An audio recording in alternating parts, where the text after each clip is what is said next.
Testing 1, 2, 3, 4, 5, 6, 7, 8, 9, 10, 11. Did you recycle the PA? Hello. Did you recycle the PA card? Mark. Yes, I did. You want me to do it? No, it's okay. You did. All right, let me hear the boom. All right.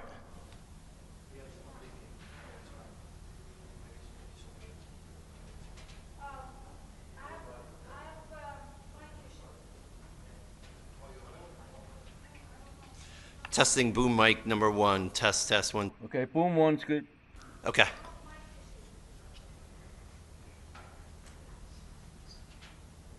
Testing boom mic number 2. I don't hear number two. I don't hear number two. Good. I do not hear number two. I'll check the battery.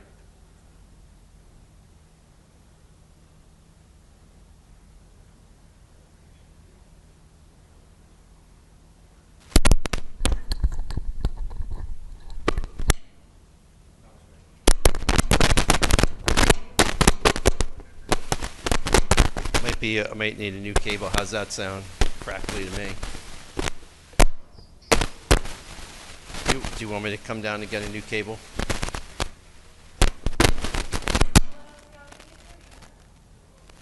Try now. Test 1, 2, 3, 4, 5. Should I come down and get a new cable? You sure it's the cable? Put that mic. Okay, use the other cable. Put this mic on that cable. I'm on.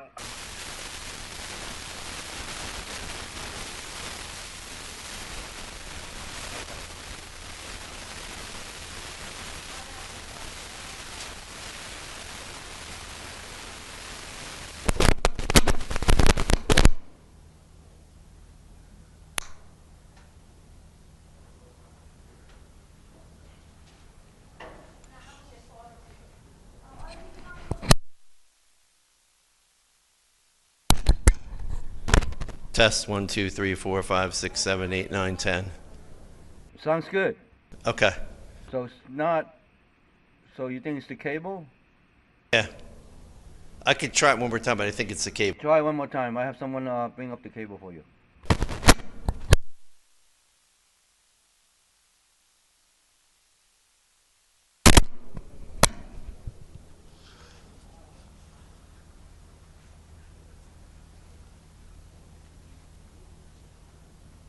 Hey Mark, headset. Get on a headset first. Get on a headset first. Okay, I'm here.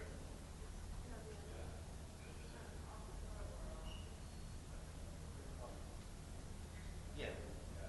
I did. That's what we were just talking about.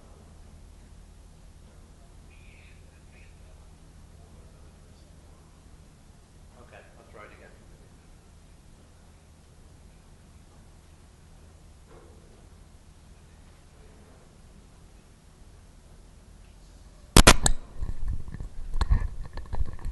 Okay, test 1, 2, 3, 4, 5. Which one is this? Test, test, test. This one or two? This is 2. This is two. So let's go back to one. All right.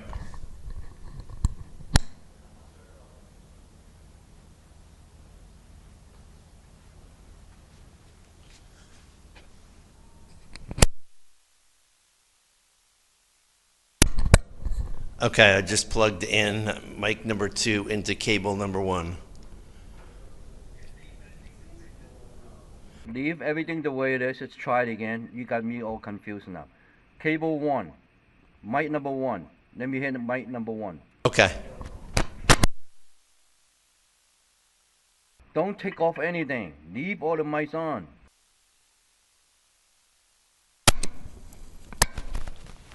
Okay, this is mic number 1 with cable number 1. Okay, now go to number two.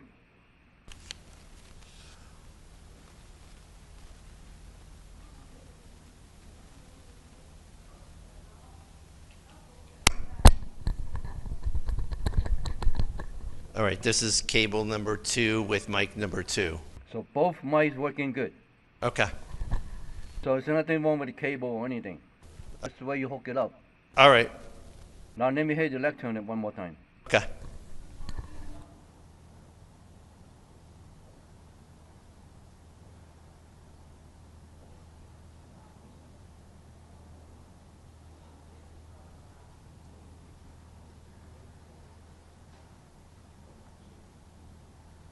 And the white is good. All right, hold on.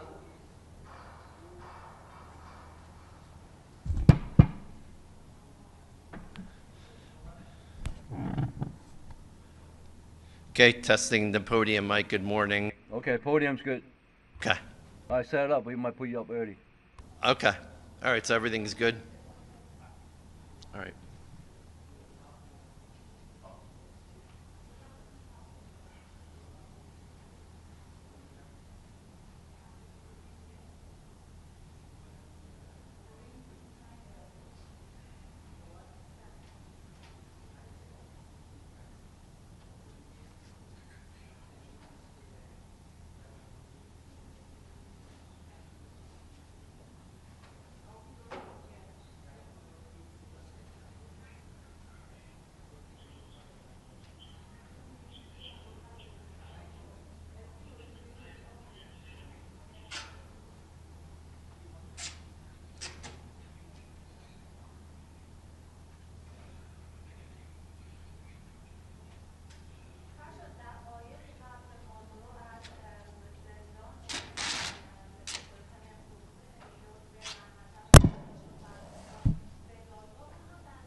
Good morning, everybody. The 10,085th meeting of the Security Council is called to an order.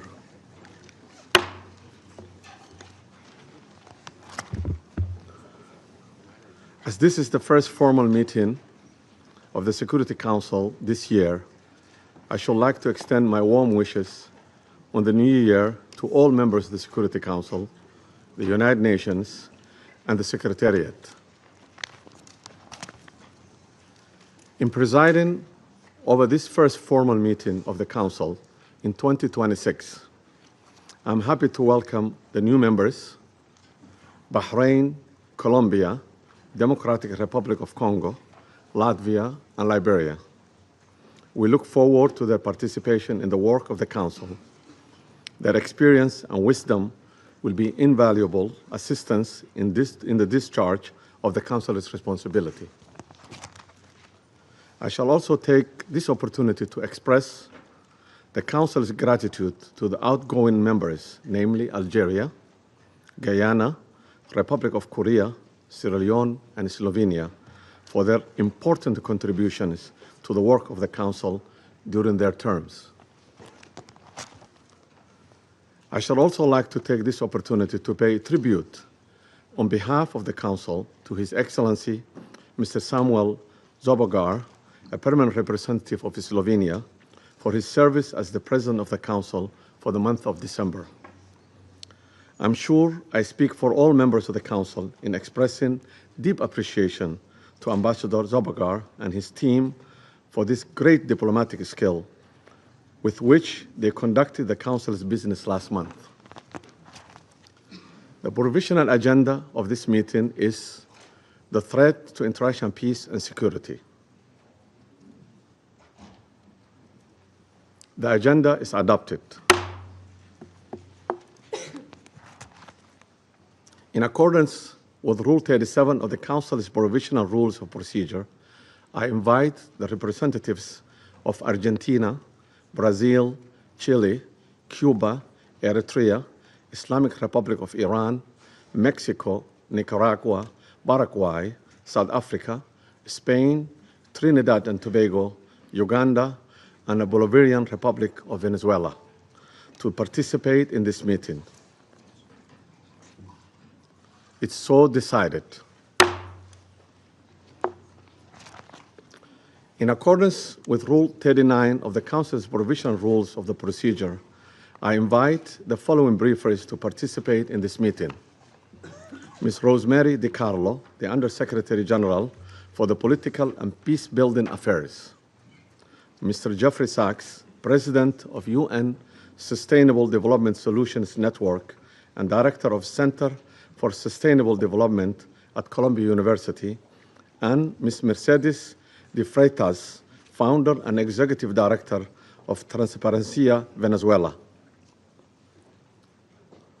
It's so decided. Security Council will now begin its consideration for item 2 of the agenda. I now give the floor to Ms. Rosemary DiCarlo. Thank you, Mr. President. Today, I'm going to deliver a statement from Secretary General Antonio Guterres, who was not able to be here this morning. Mr. President, members of the Security Council, we meet at a grave time following the 3 January United States military action in the Bolivarian Republic of Venezuela. The broad outlines of the events of Saturday have been widely reported. Early that day, U.S. forces were active across Caracas and in the northern states of Miranda, Aragua, and La Guaira. The extent of casualties resulting from these actions remains undetermined. In a statement on social media on Saturday, President Donald Trump announced the conduct of a, I quote, large-scale strike against Venezuela and its leader, President Nicolas Maduro, end quote. During a press conference on Saturday, President Trump stated, and I quote again, "We are going to run the country until such time that we can do a safe, proper, and judicious transition," end quote. The government of Venezuela has characterized the United States action as a military aggression carried out in civilian and military areas and as a flagrant violation of the Charter, posing a threat to international and regional peace and security. As we speak, President Maduro is being held in New York, accused by U.S. authorities, along with his wife, Celia Flores, of serious criminal offenses. What is less certain is the immediate future of Venezuela. I am deeply concerned about the possible intensification of the instability in the country, the potential impact on the region, and the precedent it may set for how relations between and among states are conducted. Mr. President, the situation in Venezuela has been a matter of regional and international concern for many years now. Attention on the country only grew following the contested presidential elections in July 2024. The panel of electoral experts I appointed at the Venezuelan government's request to accompany the elections highlighted serious issues.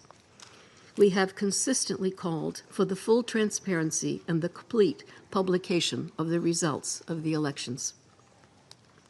As reported to the Council on 23 December, the Office of the High Commissioner for Human Rights has cataloged serious violations. On 3 January, Venezuelan interim President Delcy Rodriguez invoked an emergency decree throughout the national territory, extending additional security powers to the government. Mr. President, the latest developments follow a period of heightened tensions beginning in mid-August, as discussed in this Council on 2 previous occasions. I have consistently stressed the imperative of full respect by all for international law, including the Charter of the United Nations, which provides the foundation for the maintenance of international peace and security. I remain deeply concerned that rules of international law have not been respected with regard to the 3 January military action. The Charter enshrines the prohibition of the threat or use of force against the territorial integrity or political independence of any state. The maintenance of international peace and security depends on the continued commitment of all member states to adhere to all the provisions of the Charter. Mr. President, Venezuela has experienced decades of internal instability and social and economic turmoil. Democracy has been undermined. Millions of its people have fled the country. The situation is critical, but it is still possible to prevent a wider and more destructive conflagration. I call on all Venezuelan actors to engage in an inclusive, democratic dialogue in which all sectors of society can determine their future. This entails the full respect of human rights, the rule of law, and the sovereign will of the Venezuelan people. I also urge Venezuela's neighbors and the international community more broadly to act in a spirit of solidarity and in adherence to the principles, laws, and rules erected to promote peaceful coexistence.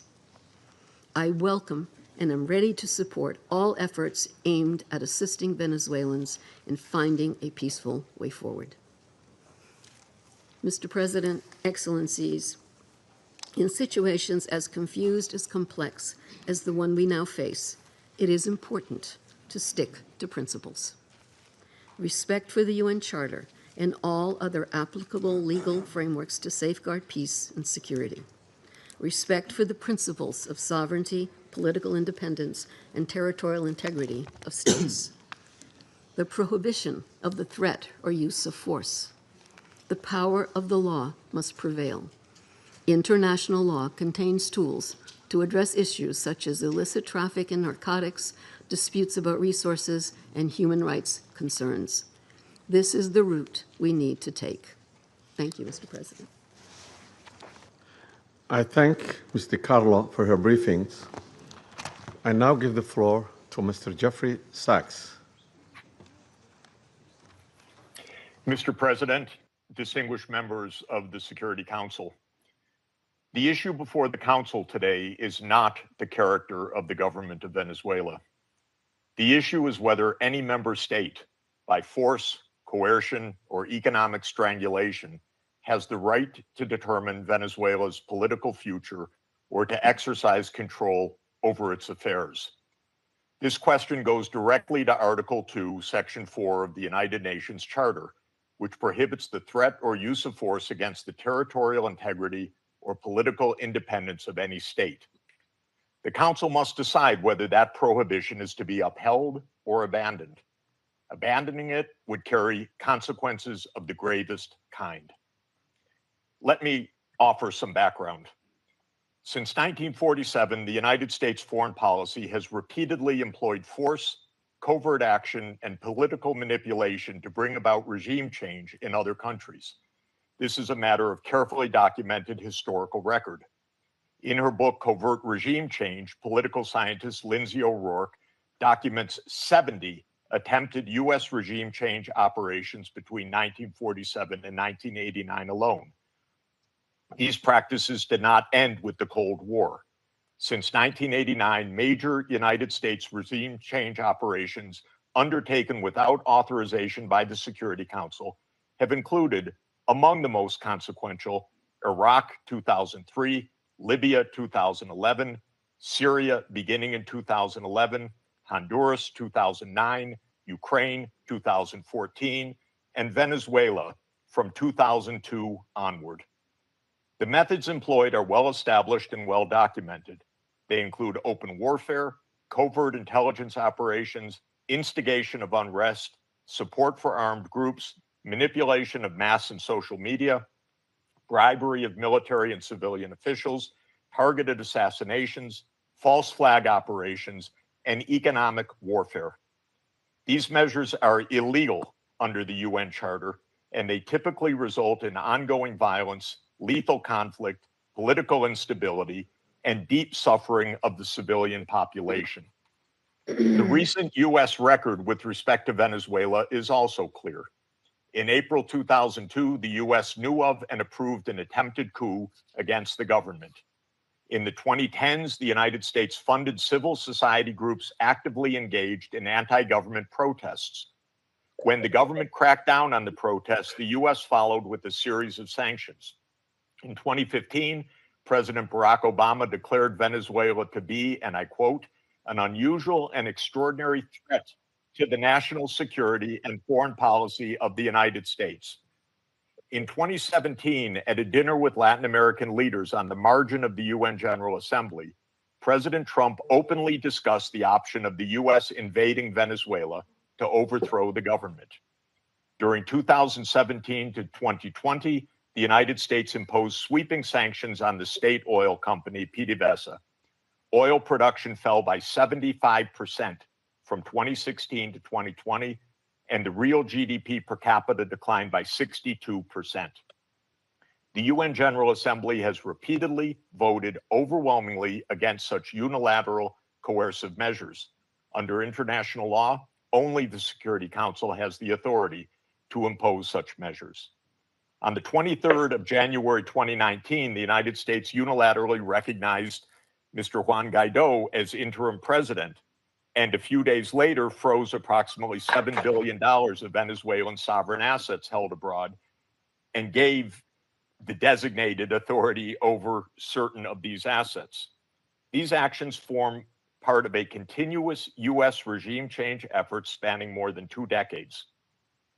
In the past year, the United States has carried out bombing operations in 7 countries, none of which were authorized by the UN Security Council, and none of which were undertaken in lawful self-defense under the Charter. The targeted countries include Iran, Iraq, Nigeria, Somalia, Syria, Yemen, and now Venezuela. In the past month, President Trump has issued direct threats against 6 UN member states, including Colombia, Denmark, Iran, Mexico, Nigeria, and of course, Venezuela. Members of the Council are not called upon to judge Nicolas Maduro. They are not called upon to assess whether the recent U.S. attack and ongoing naval quarantine results in freedom or in subjugation. Members of the Council are called upon to defend international law, and specifically the UN Charter. The realist school of international relations, articulated most brilliantly by John Mearsheimer, accurately describes the condition of international anarchy as the tragedy of great power politics. Realism is therefore a description, not a solution for peace. Its own conclusion is that anarchy leads to tragedy. In the aftermath of World War I, the League of Nations was created to end the tragedy through the application of international law. Yet the world's leading nations failed to defend international law in the 1930s, leading to renewed global war. The United Nations emerged from that catastrophe as humanity's second great effort to place international law above international anarchy. In the words of the Charter, the UN was created, quote, to save succeeding generations from the scourge of war, which twice in our lifetime has brought untold sorrow to mankind. Given that we are in the nuclear age, failure cannot be repeated. Humanity would perish. There would be no third chance. To fulfill its responsibilities under the Charter, the Security Council should immediately affirm the following actions. The United States shall immediately cease and desist from all explicit and implicit threats or use of force against Venezuela. The United States shall terminate its naval quarantine and all related coercive military measures undertaken in the absence of authorization by the UN Security Council. The United States shall immediately withdraw its military forces from within and along the perimeter of Venezuela, including intelligence, naval, air, and other forward deployed assets positioned for coercive purposes. Venezuela shall adhere to the UN Charter and to the human rights protected in the Universal Declaration of Human Rights. The Secretary General, I recommend, should immediately appoint a special envoy mandated to engage relevant Venezuelan and international stakeholders and to report back to the Security Council within 14 days with recommendations consistent with the Charter, and the Security Council should remain urgently seized of this matter. All member states should refrain from unilateral threats, coercive measures, or armed actions undertaken outside the authority of the UN Security Council. In closing, Mr. President and distinguished members of the Council, peace and the survival of humanity depend on whether the United Nations Charter remains a living instrument of international law or is allowed to wither into irrelevance. That is the choice before this Council today. Thank you very much. I thank Mr. Sachs for his briefings. I now give the floor to Ms. Mercedes de Frateas.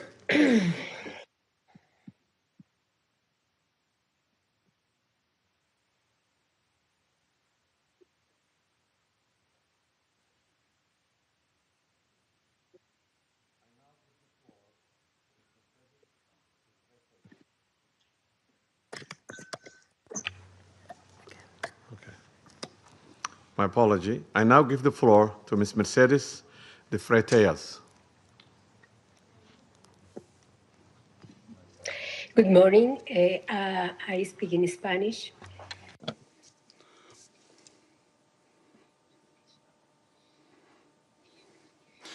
Good morning, ambassadors, representatives of states and governments. Thank you very much for giving me this opportunity to speak. Can you hear me? Can you hear me?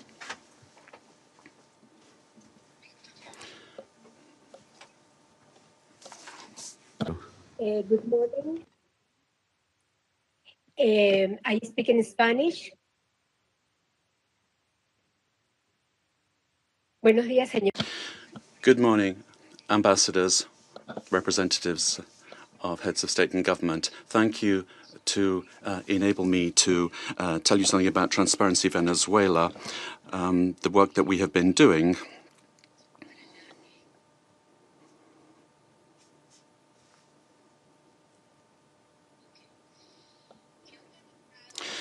We have organized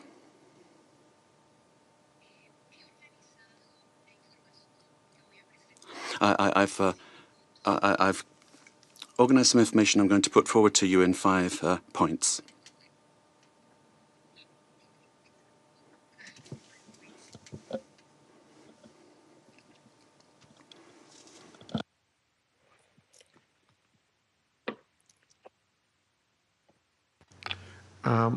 Continue. He organizado la información que voy a I've arranged the information I'm going to give to you in around 5 points. Let me make the most of my time. First of all, one, the corruption in Venezuela is seen in 73 countries of the world. We have organized, we've seen hundreds of cases that we have documented over the years, more than 500, 600 cases in various countries.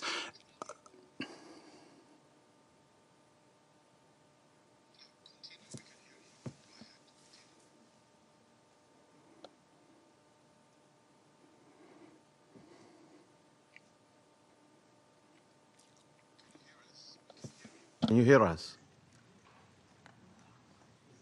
solo en los sistemas de justicia. We looked at the justice systems of 30 countries, and 172 cases were dealt with for corruption, and more than $72 trillion were involved. $1 million were involved. This was public Venezuelan money. Nicolas Maduro and his family. The interpreter cannot hear the speaker. Ha sido el instrumento central, involucrada directa e indirectamente en el. It was a system that was involved in 90% of the corruption cases. Point number 2. The national criminal organizations. The interpreter cannot hear the speech to provide sufficient interpretation. I apologize. Soportar, impulsar, proteger y dirigir las operaciones ilícitas. Las economías ilícitas de oro, droga, extorsión y trata de personas alcanzaron en Miss Freitas, 2024 Miss 8.000 Freitas, millones de dólares, can you según hear nuestras us? estimaciones. Miss De Freitas, la producción de oro, ¿sí? can you hear us? The interpreters cannot hear you. Can you slow down and raise your voice a little bit? Hay un delay. There is a delay, says the speaker. The problem the interpreter is having is with the quality of the sound, which is insufficient for interpretation. It's not the speed. Sí, la oigo con delay. I'm hearing you, but with a delay, says the speaker. I can hear you, though. Please proceed now.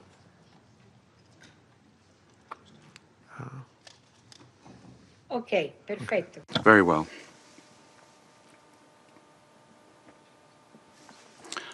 Point 2. National and international criminal organizations have a symbiotic relationship with the regime of Nicolas Maduro, sharing capacity, using the state structures to facilitate their work and to protect illicit operations in gold, for example, drugs, extortion, and human trafficking. And according to our estimates, this accounts for about $8 billion. Gold, for example, only 20% is reported to the National Treasury.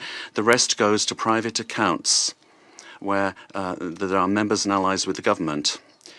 This mining industry has exploited so many people using national parks and also the Amazon area. And then to launder the money from corruption, the network has money laundering structures that are very sophisticated. And since 2021, and they've been involved in this work. 3, great corruption has led to a decrease in the income of the state and therefore public expenditure, and therefore affecting the quality of basic services. The current economy is in crisis. There's no money either to service the debt.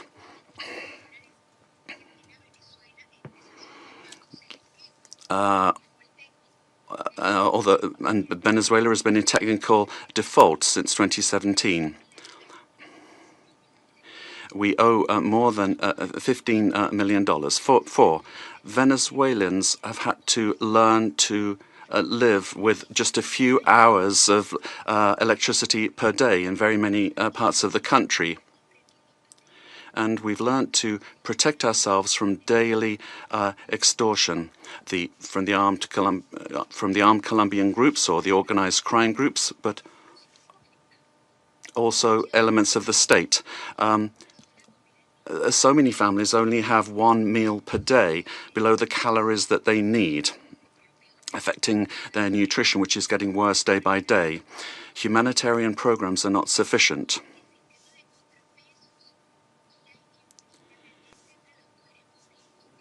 And then 5, there's no checks and balances between government departments. The government has captured all institutions, beginning with the justice institutions and also the oil company responsible for the majority of income for the country. In order to maintain control and the impunity of these illicit operations, a repressive system that's getting worse and worse is being applied. And today, there are more than 1,000 political prisoners. At the end of the year, 26 people died during torture or because a lack of medical care. United Nations has documented many of these cases. We need a transparent state that is accountable, that will guarantee the rule of law and human rights, that will protect public goods for everyone without privilege, a system that's autonomous and independent. We need investment in building capacity that will enable us to have a dignified life. We must respect the will of the Venezuelan people to live in peace and democracy. And finally, a request to you. Freedom for all political prisoners in the country. Thank you very much. I thank to Ms. Freitas for her briefing. I now give the floor to those council members who wish to make statements. I give the floor to the representative of Colombia. Mr. President, Colombia would like to thank Somalia in your quality as President of the Security Council for having quickly responded to our request to convene this emergency meeting, as well as thanking China and Russia for their support for holding of this meeting. And we wish you, Mr. President,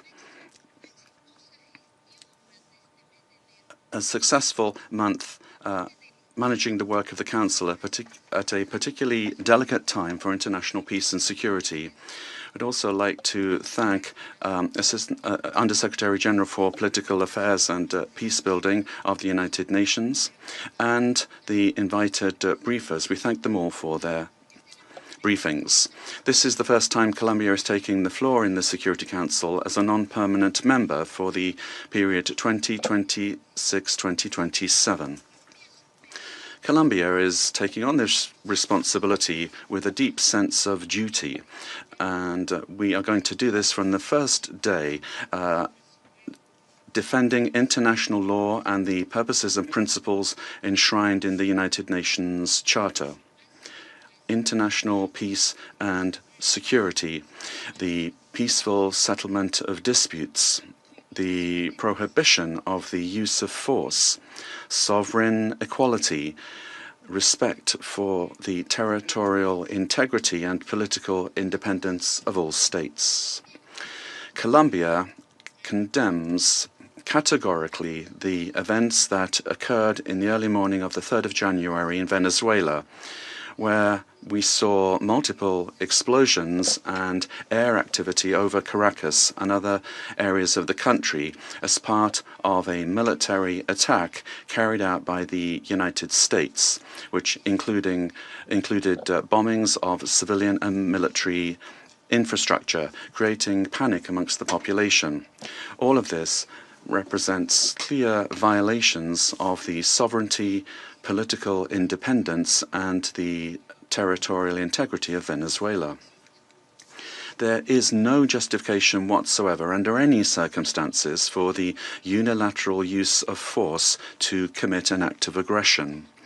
Such actions constitute a serious violation of international law and the United Nations Charter, including the prohibition on the use or the threat of the use of force, the principle of the respect for sovereignty and the full authority of states over their territory, including their natural resources, the territorial integrity of states, and the principles of collective defense, particularly when they directly endanger the population and civilian assets. Defending these principles is not an option. Indeed, it's a common obligation that we have in order to preserve international peace and security. We need to remember that the provisions of the Charter allow for the use of force only under exceptional circumstances, in legitimate defense in the face of an armed attack, or when there is an express authorization by this Council in accordance with Chapter 7. And even in those cases, this does not amount to assuming political control of another state. In this regard, we reject any unilateral military action, any act that could worsen the situation or endanger the civilian population, and we would call for a de-escalation and non-resort to the use of force, which endangers people finding themselves in this delicate situation. They must be the absolute priority. We have learned from our experience that the civilian population is always the one that pays the highest price in armed conflict. Mr. President, Latin America and the Caribbean have proclaimed themselves to be a zone of peace, and this collective commitment and will of our region must be respected. Unilateral action that is contrary to international law endangers regional stability, increases insecurity, and worsens the already complex conditions being faced by the civilian population, with devastating effects that will transcend the sovereign borders of Venezuela to have a direct impact on countries of the region, such as Colombia. In order to act preventively, Colombia has engaged in measures to protect the civilian population and preserve the stability of the border, addressing the possible needs of the population, particularly the migrant population, in coordination with local authorities. Colombia has been and will continue to be show solidarity in receiving the Venezuelan people who, given the uncertainty created by these attacks, this may lead to a massive outflow of migration, which will require significant efforts in terms of resources and capacities to provide the necessary support and assistance to those areas affected by taking in the migrants. Mr. President, these actions that we have seen remind us of the worst interference in our area in the past, in our zone of peace. And it calls to mind the commitment that we have as states to resolve our differences peacefully through dialogue and negotiation or other forms of peaceful settlement, in full accordance with international law and with its instruments to which we have subscribed at the hemispheric and regional levels, such as the Charter of the Organization of American States. It's also important to understand the dimension of this situation for international peace and security beyond our region, particularly when a permanent member of the Security Council takes the decision to use force and assume control unilaterally of another sovereign state, with the aim, amongst other things, of taking its natural and strategic resources. This is very worrisome for the international community, the international order that was established after the Second World War, and flagrantly violates international law and is in clear contradiction with the United Nations Charter and the very goal for which this council was created. If a country, and particularly a country that is a permanent member of this council, disregards international law that we designed in San Francisco, what then is the role of this council, and where are the foundations for international peace and security? We are accepting that the law and the interests of the strongest prevail over multilateralism and over agreements that we have forged with dialogue and diplomacy in this very chamber. Democracy cannot be promoted or defended through violence or coercion, and it cannot be superseded either by economic interests. Democracy can only be built and sustained through respect for the will of peoples, the reaffirmation of the rule of law, through political dialogue and peaceful and inclusive processes. Venezuela deserves to live in peace, in democracy, prosperity, and dignity, with a government that is defined in sovereignty by no one else than the Venezuelan people and their institutions. This is why Colombia has reiterated its call to open up paths for democracy in Venezuela through specific popular decisions being taken. The importance of preserving peace, respect for international law, and the protection of life and human rights must prevail over anything else. Colombia reaffirms its conviction that working tirelessly under these principles in our new role as a non-permanent member of the Security Council is what we plan to do, and we make ourselves available, our good offices available for a diplomatic way out of the current crisis in this brotherly country. We will meet our responsibility, primary responsibility, to maintain international peace and security. And given the seriousness of the events, we will continue to pay attention to this issue. And we'd also like to thank the Secretary General of the United Nations for providing his good offices to defend the purposes and principles of the United Nations Charter, to activate channels for mediation available to him and facilitate dialogue with the parties concerned, looking in the search for alternatives that will make it possible to find a way out of the situation led by Venezuelans themselves and provide assistance to Venezuelans that need this. In conclusion, we'd urge the parties to exercise maximum caution and restraint, to de-escalate tensions, and to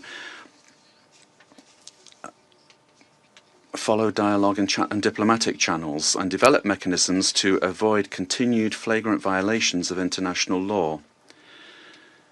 This will require the help of the United Nations and of regional organizations. Thank you very much, Mr. President.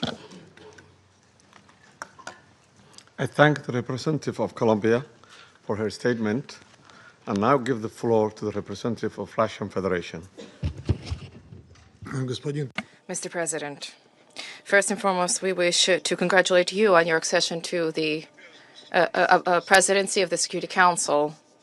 And second, we wish to welcome the newly elected members of the Security Council. The beginning of this new year shocked all of those throughout the world who cherish the hope that respect for international law and non-intervention in domestic affairs of other states, as well as a reliance upon diplomacy and seeking of compromise, became key principles in the work of the new U.S. administration.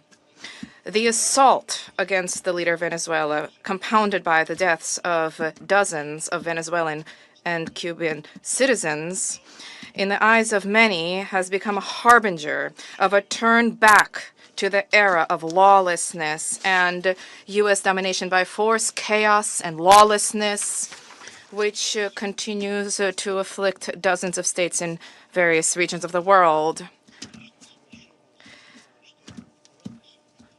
There is no and can be no justification for the crimes cynically perpetrated by the United States in Caracas. We firmly condemn the U.S. act of armed aggression against Venezuela in breach of all international legal norms. In connection with the confirmed reports about the presence of the abducted president of Venezuela, Nicolas Maduro, and his spouse in the United States, today, as we are aware, they are in New York, we call upon, corrects the Speaker, the U.S. leadership to immediately release the legitimately elected president of an independent state and his spouse. Any problems existing or conflict between the United States and Venezuela need to be resolved through dialogue. And this is precisely what is enshrined in the UN Charter, the purposes and the principles of which a number of states in recent years have begun to apply selectively, depending upon the political landscape. Today, we are reaping the consequences of their recklessness and selectivity in matters related to respect for the norms of international law, which were linked to the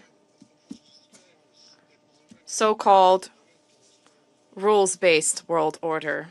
Here is your rules-based world order in all of its glory, which is horrifying even the staunchest Atlanticists.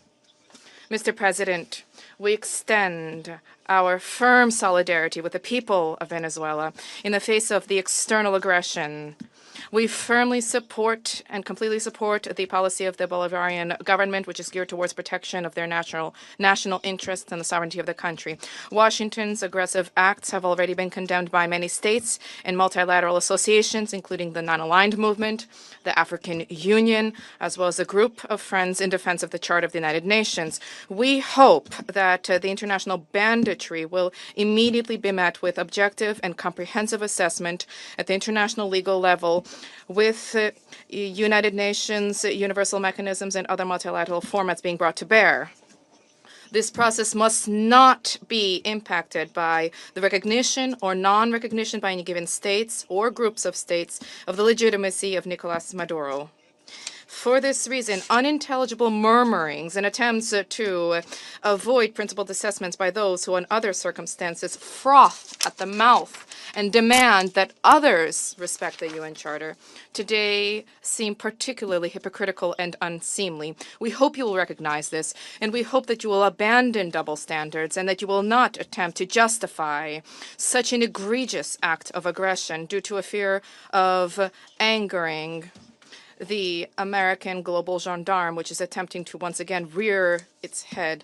We are particularly appalled by the unparalleled cynicism with which Washington did not even attempt to conceal the true aims of its criminal operation, namely the establishment of unbridled control over Venezuela's natural resources and the assertion of their hegemonical ambitions in Latin America.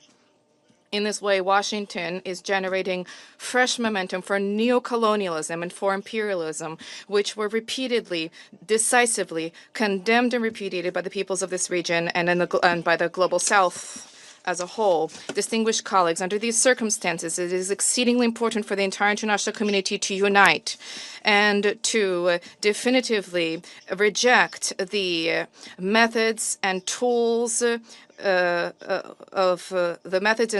U.S. military foreign policy, which have been demonstrated in the case of Venezuela. This is the only way it is possible to compel Washington to revisit and to abandon their dangerous misconceptions. As we stated during previous meetings on Venezuela, the bell now tolls across the region, ringing for every country of the Western Hemisphere. The bell is ringing for all UN member states and for the future of the organization itself. Failing to hear this call today is tantamount to projecting cowardice and a lack of principle, essentially blessing ongoing encroachments of international law and rejecting civilized international conduct as a whole. We cannot allow the United States to proclaim itself as some kind of a supreme judge, which alone bears the right to invade any country, to label culprits, to hand down and to enforce punishments, irrespective of notions of international law, sovereignty, and non-intervention. Is this the world we sought to attain as we marked the 80th anniversary of the adoption of the Charter of the United Nations, when we all signed on to the relevant Security Council presidential statement? Is this the aim of United Nations reform, which we all advocate? Or has the United Nations and Security Council thereof, do they no longer exist? And is there need now to seek from Washington a patent to rule, so to speak?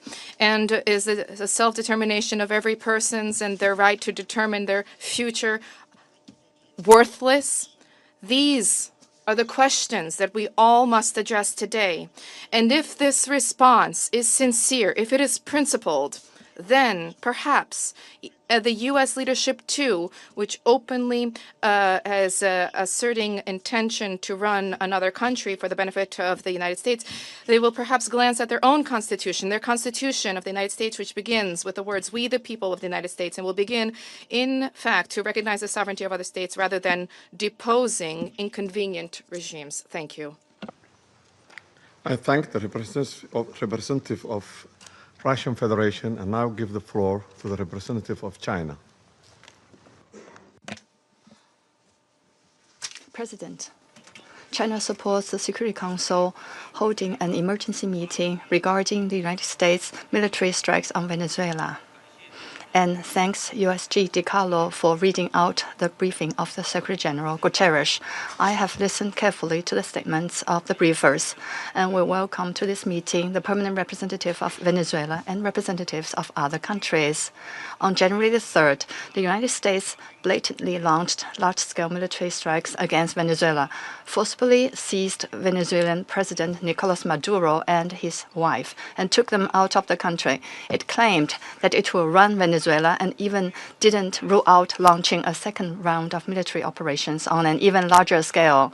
China is deeply shocked by and strongly condemns the unilateral, illegal, and bullying acts of the U.S. For some time now, the international community has repeatedly expressed grave concern over the U.S. sanctions, blockade, and threats of force against Venezuela. The Council convened 2 emergency meetings, during which Secretary General Guterres, many Council members, and countries in the region and beyond unanimously called for abiding by the UN Charter and the international law, maintaining calm and restraint, resolving disputes peacefully, de-escalating tensions, and safeguarding regional stability. However, as a permanent member of the Council, the U.S. has disregarded the grave concerns of the international community, wantonly trampled upon Venezuela's sovereignty, security, and legitimate rights and interests, and seriously violated the principles of sovereign equality, non-interference in internal affairs, peaceful settlement of international disputes, and the prohibition of the use of force in international relations. These principles constitute the fundamental tenets of the UN Charter and form the cornerstone of maintaining international peace and security. The U.S. has placed its own power above multilateralism and military action above diplomatic efforts, posing a grave threat to peace and security in Latin America and the Caribbean, and indeed internationally. China firmly opposes this, and the international community has also expressed widespread grave concern and strong condemnation. We urge the U.S. to heed the overwhelming voice of the international community, abide by international law and the purposes and principles of the UN Charter, cease infringing upon the sovereignty and security of other countries, stop toppling the government of Venezuela, and return to the path of political solutions through dialogue and negotiations. We call on the U.S. to ensure the personal safety of President Maduro and his wife and to release them at once. We support the Council in fulfilling its primary responsibility to maintain international peace and security, and we support all efforts by the UN Secretary General, regional countries, and organizations that contribute to promoting dialogue and de-escalating the situation.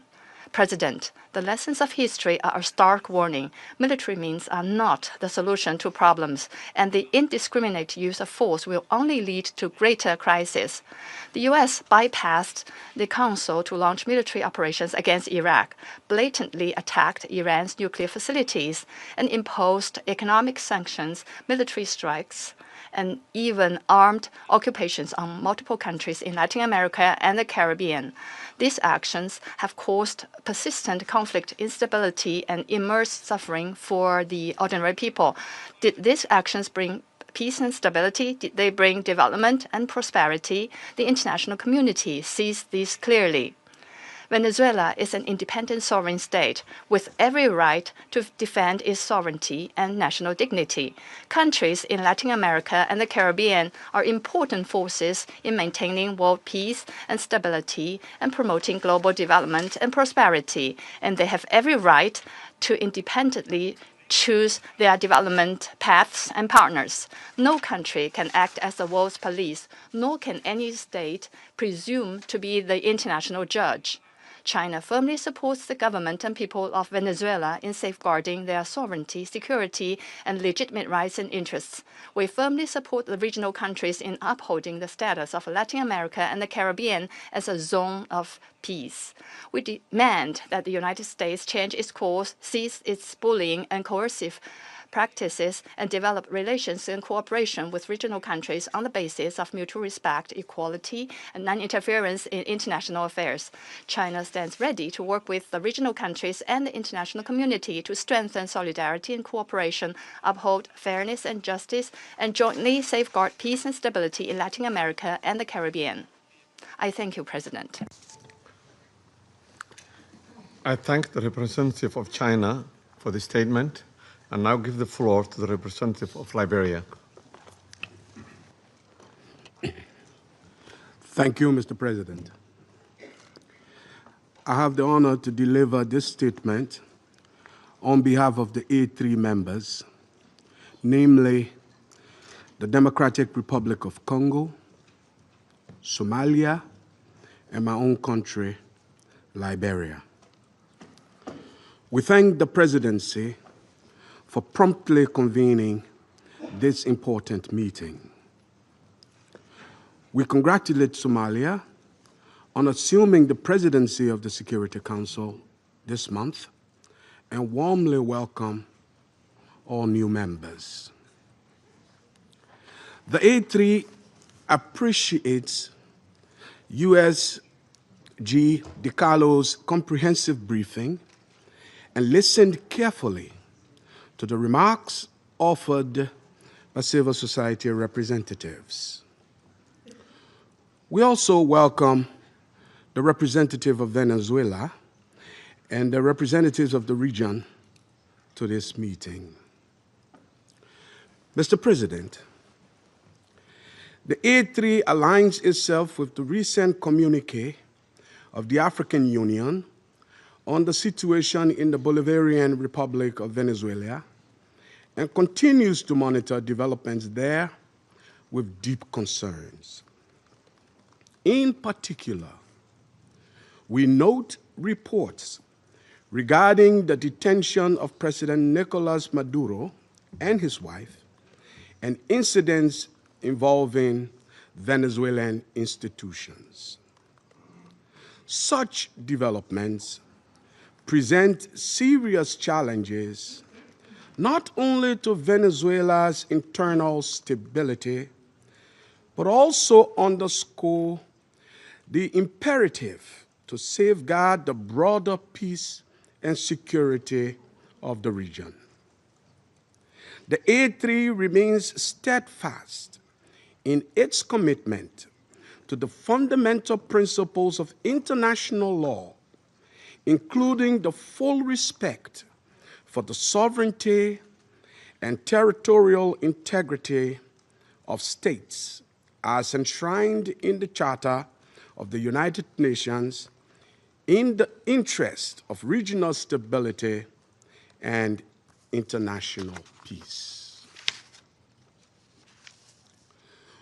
We believe these are essential foundations for international cooperation and peaceful coexistence.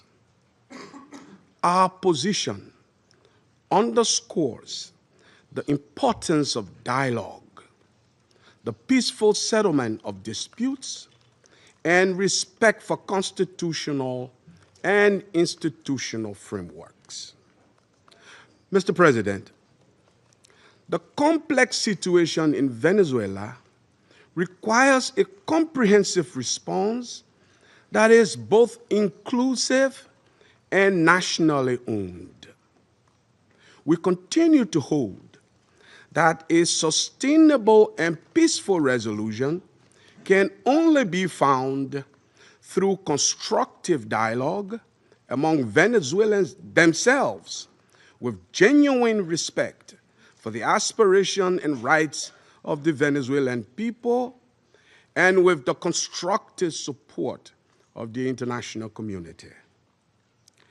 The A3 expresses its solidarity with the people of Venezuela and reiterates the African Union's commitment to peace, stability, and mutual respect among nations and regions.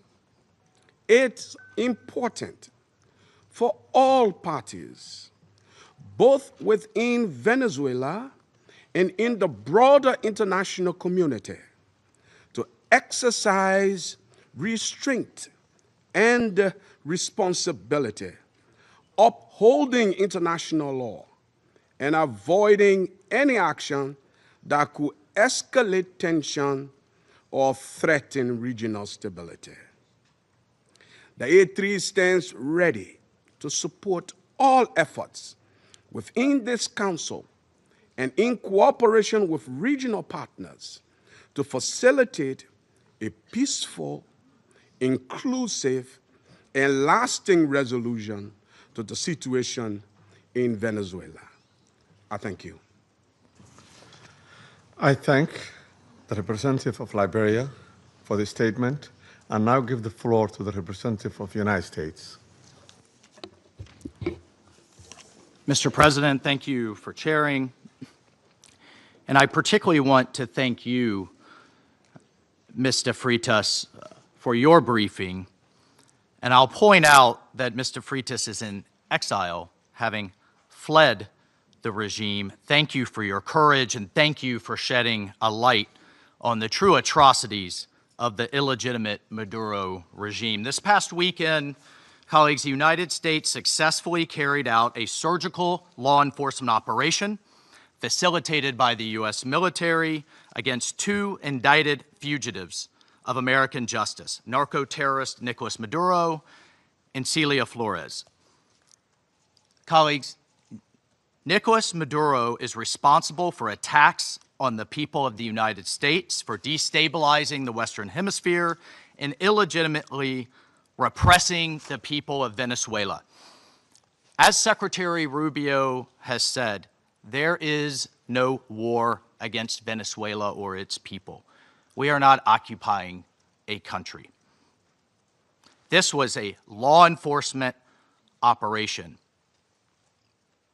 in furtherance of lawful indictments that have existed for decades. The United States arrested a narco-trafficker who is now going to stand trial in the United States in accordance with the rule of law for the crimes he's committed against our people for 15 years. A similar action was taken in 1989 against Manuel Noriega. He was arrested, indicted, convicted in a court of law, served in prison in the United States and in Panama, and the Panamanian people, the American people, are safer for it.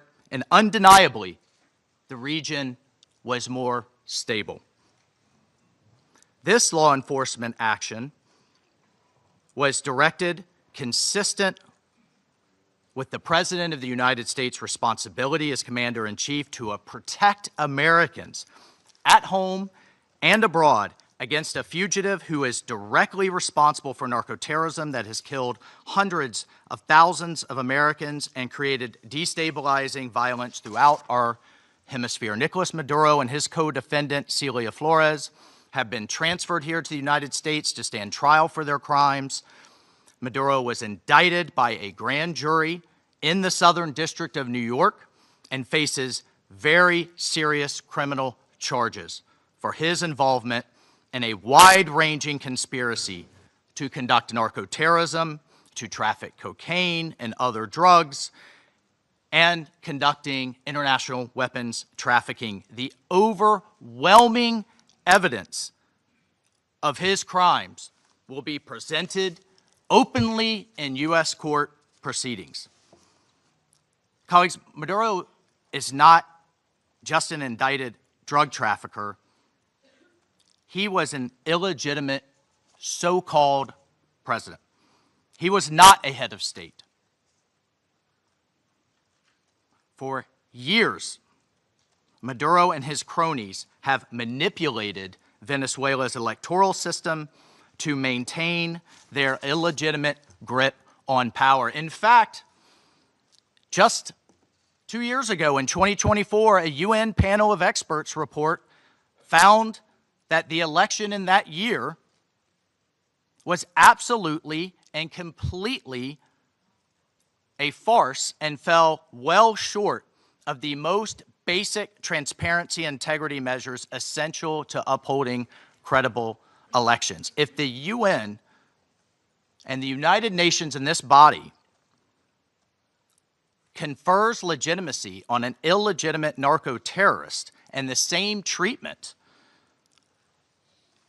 in this charter of a democratically elected president or head of state, what kind of organization is this? We should note that over 50 countries, many nations, including the European Union, including a number of Latin American countries in the region, and of course the United States, again, over 50 countries rejected the legitimacy of Maduro's re-election following the disputed 2024 elections and do not recognize him as Venezuela's legitimately elected president. Maduro unlawfully refused to peacefully cede power after the Venezuelan people voted him out of office in the 2024 election. So therefore, Maduro was a fugitive from justice. He is the head of a vicious foreign terrorist organization, Cartel de los Soles. This regime-sponsored enterprise coordinates with and relies on other vicious criminal organizations, namely Tren de Aragua, again, among others, to carry out its objective of using illegal narcotics as a weapon against the United States. And for its part, Tren de Aragua is a designated foreign terrorist organization with thousands of members, many of whom have unlawfully infiltrated the United States and are conducting irregular warfare and undertaking hostile actions against the American people and against the United States. It's terrorizing criminals commit brutal crimes, including murders, kidnappings, extortions, and human, drug, and weapons trafficking. This administration, President Trump, will not stand for it. In fact, in March of 2025, President Trump declared that Tren de Aragua is quote, Tren de Aragua is undertaking hostile actions and conducting irregular warfare against the territory of the United States, both directly and at the direction, clandestine or otherwise, of the Maduro regime in Venezuela. Maduro and his cronies have partnered with some of the most violent and prolific drug traffickers and narco-terrorists in the world for decades, facilitating the flood of illegal drugs coming in the United States, estimated to be several hundred tons annually. He has become rich, incredibly wealthy, off the misery of untold numbers of Americans, Venezuelans, and others, aiding and abetting international terrorist organizations like Hezbollah, coordinating with corrupt Iranian officials, and other malign actors to influence not only the region, but to malignly influence the United States. In fact, in its own 2025 World Drug Report, the United Nations Office on Drugs and Crime identified Venezuela as a key trafficking route in the Western Hemisphere for illegal drugs, predominantly cocaine, entering the United States and increasingly Europe. As Secretary Rubio stated just yesterday, this is the Western Hemisphere. This is where we live. And we're not going to allow the Western Hemisphere to be used as a base of operation for our nation's adversaries and competitors and rivals of the United States. You can't turn Venezuela into the operating hub for Iran, for Hezbollah, for gangs, for Cuban intelligence agents, and other malign actors that control that country. You cannot continue to have the largest energy reserves in the world under the control of adversaries of the United States, under the control of illegitimate leaders, and not benefiting the people of Venezuela, and stolen by a handful of oligarchs inside of Venezuela. But it doesn't stop there. Numerous UN and international human rights organizations have issued reports documenting serious human rights abuses by the Maduro regime, including reports of extrajudicial killings, political prisoners, torture, and arbitrary and unlawful detentions. In fact, over 8 million Venezuelans have fled the country, destabilizing their neighbors in the region and creating the world's largest refugee crisis. Members of this council, colleagues, the United States wants a better future for Venezuela.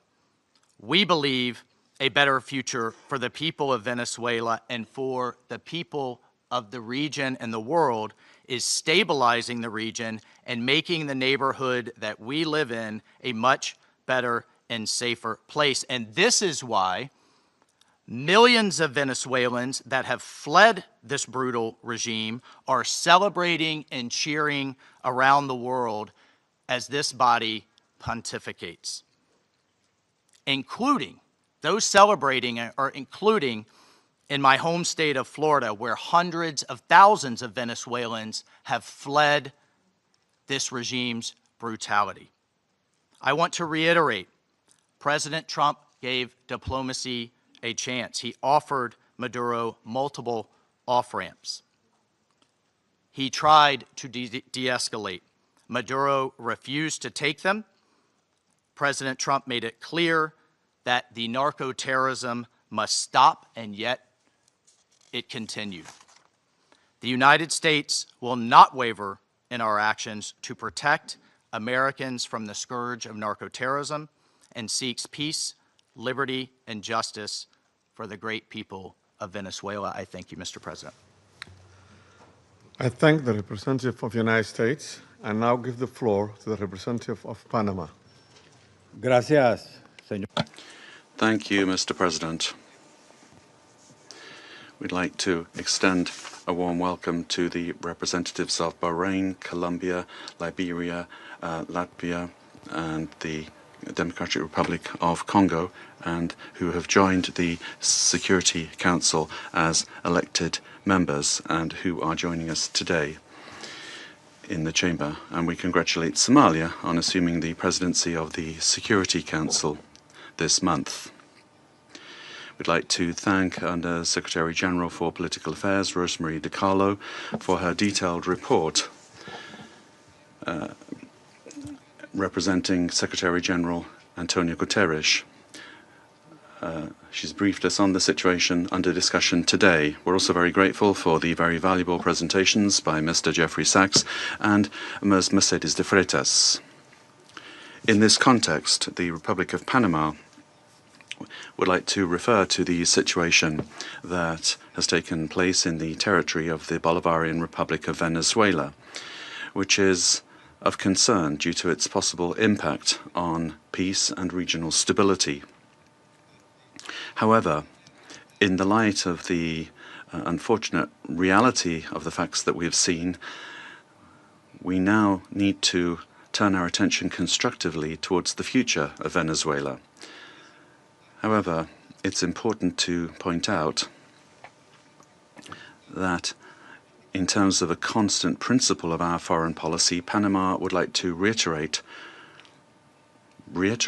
our unfailing commitment to multilateralism, to the sovereignty of states, and to the unrestricted respect for international law, especially the principles enshrined in the United Nations Charter, including non-intervention, respect for territorial integrity, and the prohibition of the use of force. This is mentioned in Article 2 of the United Nations Charter.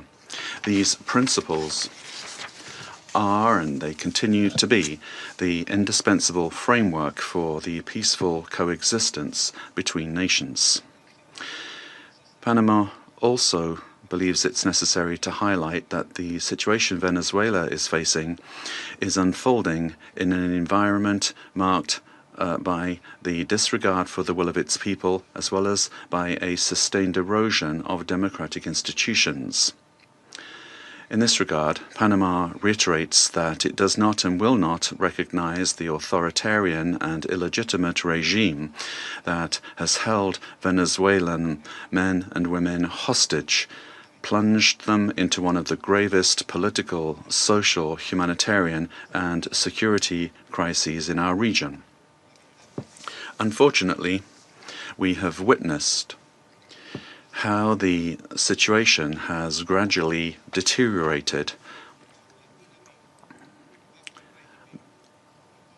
under the regime, especially over the last year, with increased systemic erosion of democracy, the hollowing out of institutions, and the rise of authoritarian and repressive practices, which have contributed to an unfortunate outcome and therefore cannot be ignored by the international community. In particular, it is essential to call for the unconditional release of persons detained for political reasons.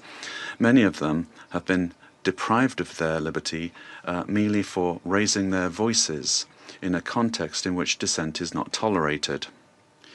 From this moment on, we must demand that all political prisoners that the regime continues to hold hostage, Venezuelans and foreigners alike, be released without delay.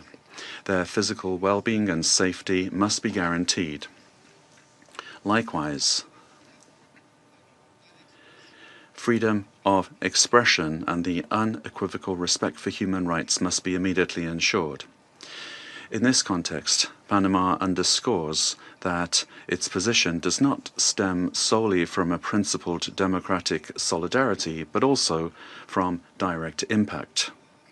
A Panamanian citizen, Mr. Olmedo Núñez, remains arbitrarily detained in Venezuela without formal charges, without due process, without full access to a defense, and without effective consular guarantees. Added to this is the human impact of a multidimensional crisis that has forced around 9 million Venezuelans, men and women, to leave their homes, compelled to live in displacement and vulnerability as a consequence of the institutional and social collapse generated by the regime. A crisis that has had significant regional repercussions, reflected both in the irregular migration flows from south to north of a significant number of Venezuelan nationals, as well as reverse migration movements, including also a lot of Venezuelans, the effects of which are felt particularly in countries of transit and destination that this affects, including Panama. And this has decisively contributed to illegal migration. In the face of this reality, Panama issues a clear and firm call for Venezuela's short-term future to be fully democratic. Power emanates from the people, and as stated by His Excellency, the President of the Republic of Panama, José Raúl Molino, the people, the true sovereign, have already spoken at the polls, granting an indisputable victory with 70% of the votes on July 28, 2024, to the opposition candidate, Mr. Edmundo González Urrutia, as well as to Maria Corina Machado, who was prevented by the regime from running despite having won the primary with 93% of the votes on October 22, 2023. Additionally, the popularity of both has increased in recent months, including among police and military sectors. The elected government has the teams and work programs ready to be implemented immediately, guaranteeing an orderly transition that provides the rule of law, respect for human rights, and confidence. In line with this commitment, Panama proudly safeguards the electoral records that reliably certify said victory as testimony to the inalienable right of the Venezuelan people to determine their own political destiny. Recognizing any authority other than that of the elected president would amount to legitimizing electoral fraud, normalizing authoritarianism and undermining the universal principle of free elections as the source of legitimacy. Likewise, any attempt to establish a permanent government headed by figures from the repressive apparatus, such as Delcy Rodriguez, would constitute continuity of the system and not a genuine transition. Any political solution must be peaceful, it must be democratic, and led by the Venezuelans, with the responsible assistance of the international community, including the United Nations and regional mechanisms such as the Organization of American States.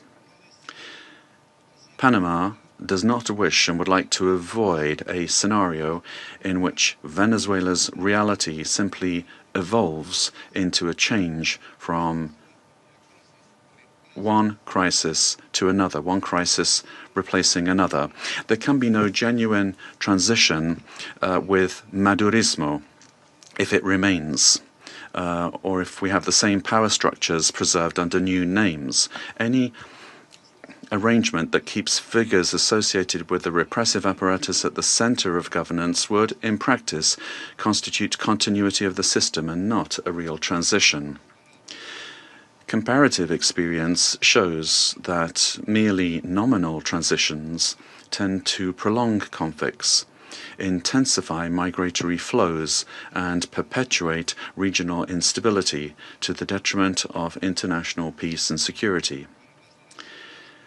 Panama will always stand in solidarity with an orderly and democratic transition process, anchored in the popular will already expressed at the polls on July 28, 2024, aimed at restoring democratic institutions through an interim period strictly limited in time, the sole purpose of which is to create the conditions necessary for the effective exercise of the Venezuelan people's right to self-determination.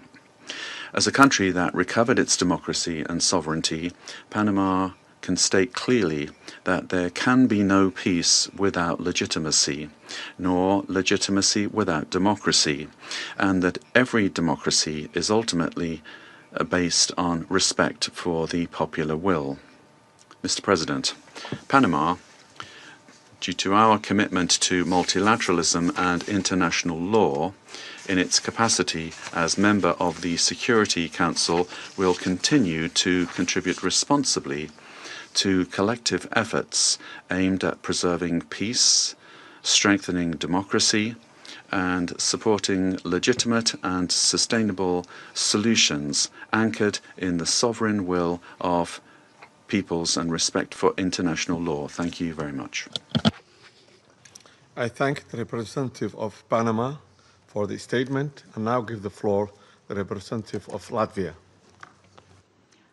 Thank you, Mr. President.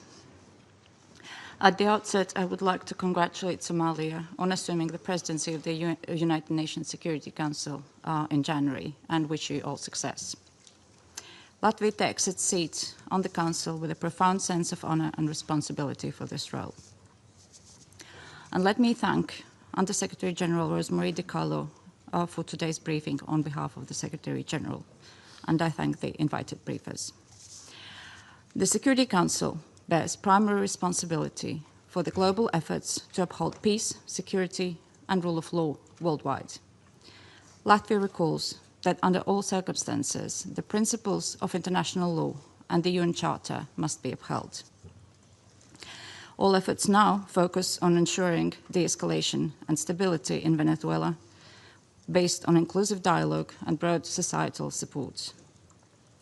Latvia encourages all relevant actors to prioritize diplomatic efforts and work collectively towards a peaceful, democratic, and sustainable future for Venezuela.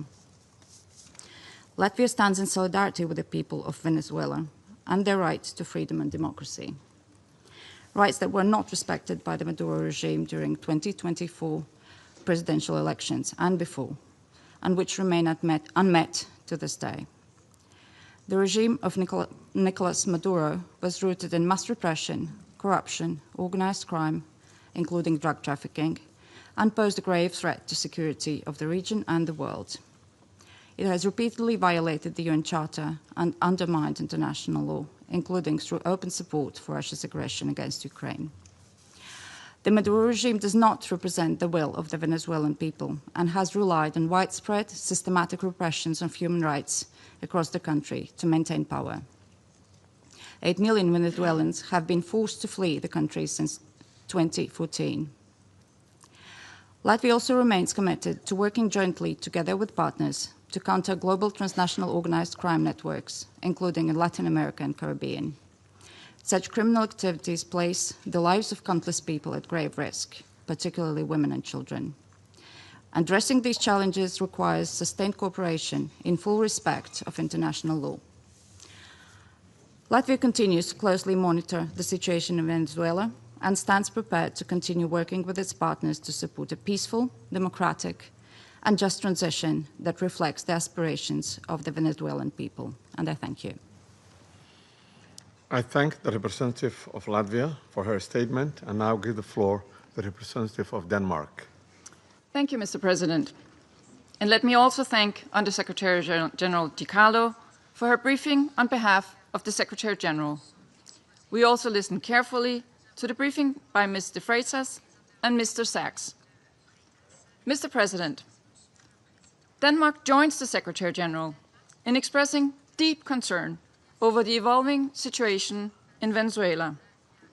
Since this Council met to discuss the situation 2 weeks ago, we have seen a drastic escalation, culminating in a large-scale military operation on January 3rd. At our last meeting, Denmark urged all actors to strictly adhere to international law and to de-escalate tensions and exercise the necessary restraint.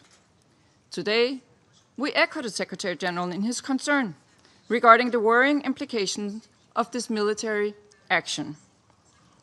Independent of the situation in Venezuela, these developments constitute a dangerous precedent. International law and the UN Charter, as a pillar of the international security architecture, must be respected by all states. Denmark recalls the foundational principle of international law that forbids states from threatening or using force against another state's territorial integrity and political independence. This imperative is enshrined in Article 2, Paragraph 4 of the UN Charter. Members of the UN Security Council have a special responsibility to uphold these principles. The principles of sovereignty, political independence, and territorial integrity must be respected. The inviolability of borders is not up for negotiation. These are universal, sacrosanct principles enshrined in international law. They apply everywhere. Mr. President, once again, Denmark calls on all parties to urgently de-escalate tensions that could threaten peace and stability in the region and beyond. International disputes should be settled by peaceful means, as stated in the UN Charter. We further call on all parties to exercise maximum restraint and to engage in dialogue and diplomacy. Denmark takes note of official statements from the United States government stating that the military operations are to combat drug trafficking and stem the illicit flow of illegal narcotics. Denmark shares the priority of combating organized crime and drug trafficking, while reiterating that counter-narcotic efforts, as all other efforts, must be conducted in strict accordance with international law, including the fundamental rules and principles of the UN Charter.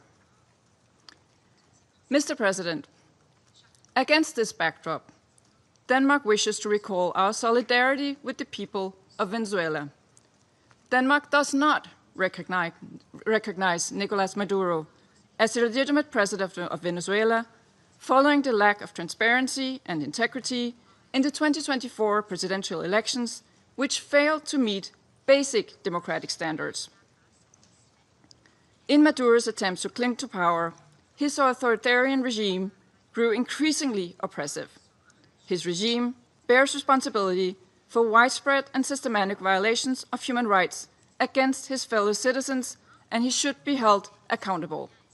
The victims of the Maduro regime's alleged crimes against humanity have to be heard. The Venezuelan people have a right to democracy and self-determination exercised through peaceful, inclusive, and credible democratic processes, free from fear of political persecution, intimidation, or repression, and external political interference. This includes the rights of Venezuelans alone to determine their political, economic, and social future without coercion, pressure, or manipulation by external actors. No state should seek to influence political outcomes in Venezuela through the use or threat of force or through other means inconsistent with international law. Venezuela's future can be decided only by the Venezuelans. We call on all parties and stakeholders to come together for a negotiated and peaceful transition to democratic rule in a process led by and owned by Venezuelans. At this critical and uncertain time, it is imperative that all parties fully respect human rights and international law. Denmark remains committed to supporting Venezuela and the aspirations of its people on its path to lasting political stability. I thank you. I thank the representative of Denmark for her statement and now give the floor to the representative of the United Kingdom. Thank you, President. I congratulate Somalia on the assumption of the presidency of the Council for the month of January. And I thank our briefers for their remarks. Colleagues, the Venezuelan people have suffered for years. This Council now meets at a pivotal moment for Venezuela's future. Maduro's actions created extreme levels of poverty, violent repression, and failing basic services. His regime's rule precipitated a displacement crisis affecting the whole region. The United Kingdom has long been clear that Maduro's claim to power was fraudulent. To date, Venezuela's National Electoral Council has failed to publish the full results of the July 2024 presidential elections, and independent domestic and international reports also observed significant irregularities and a lack of transparency.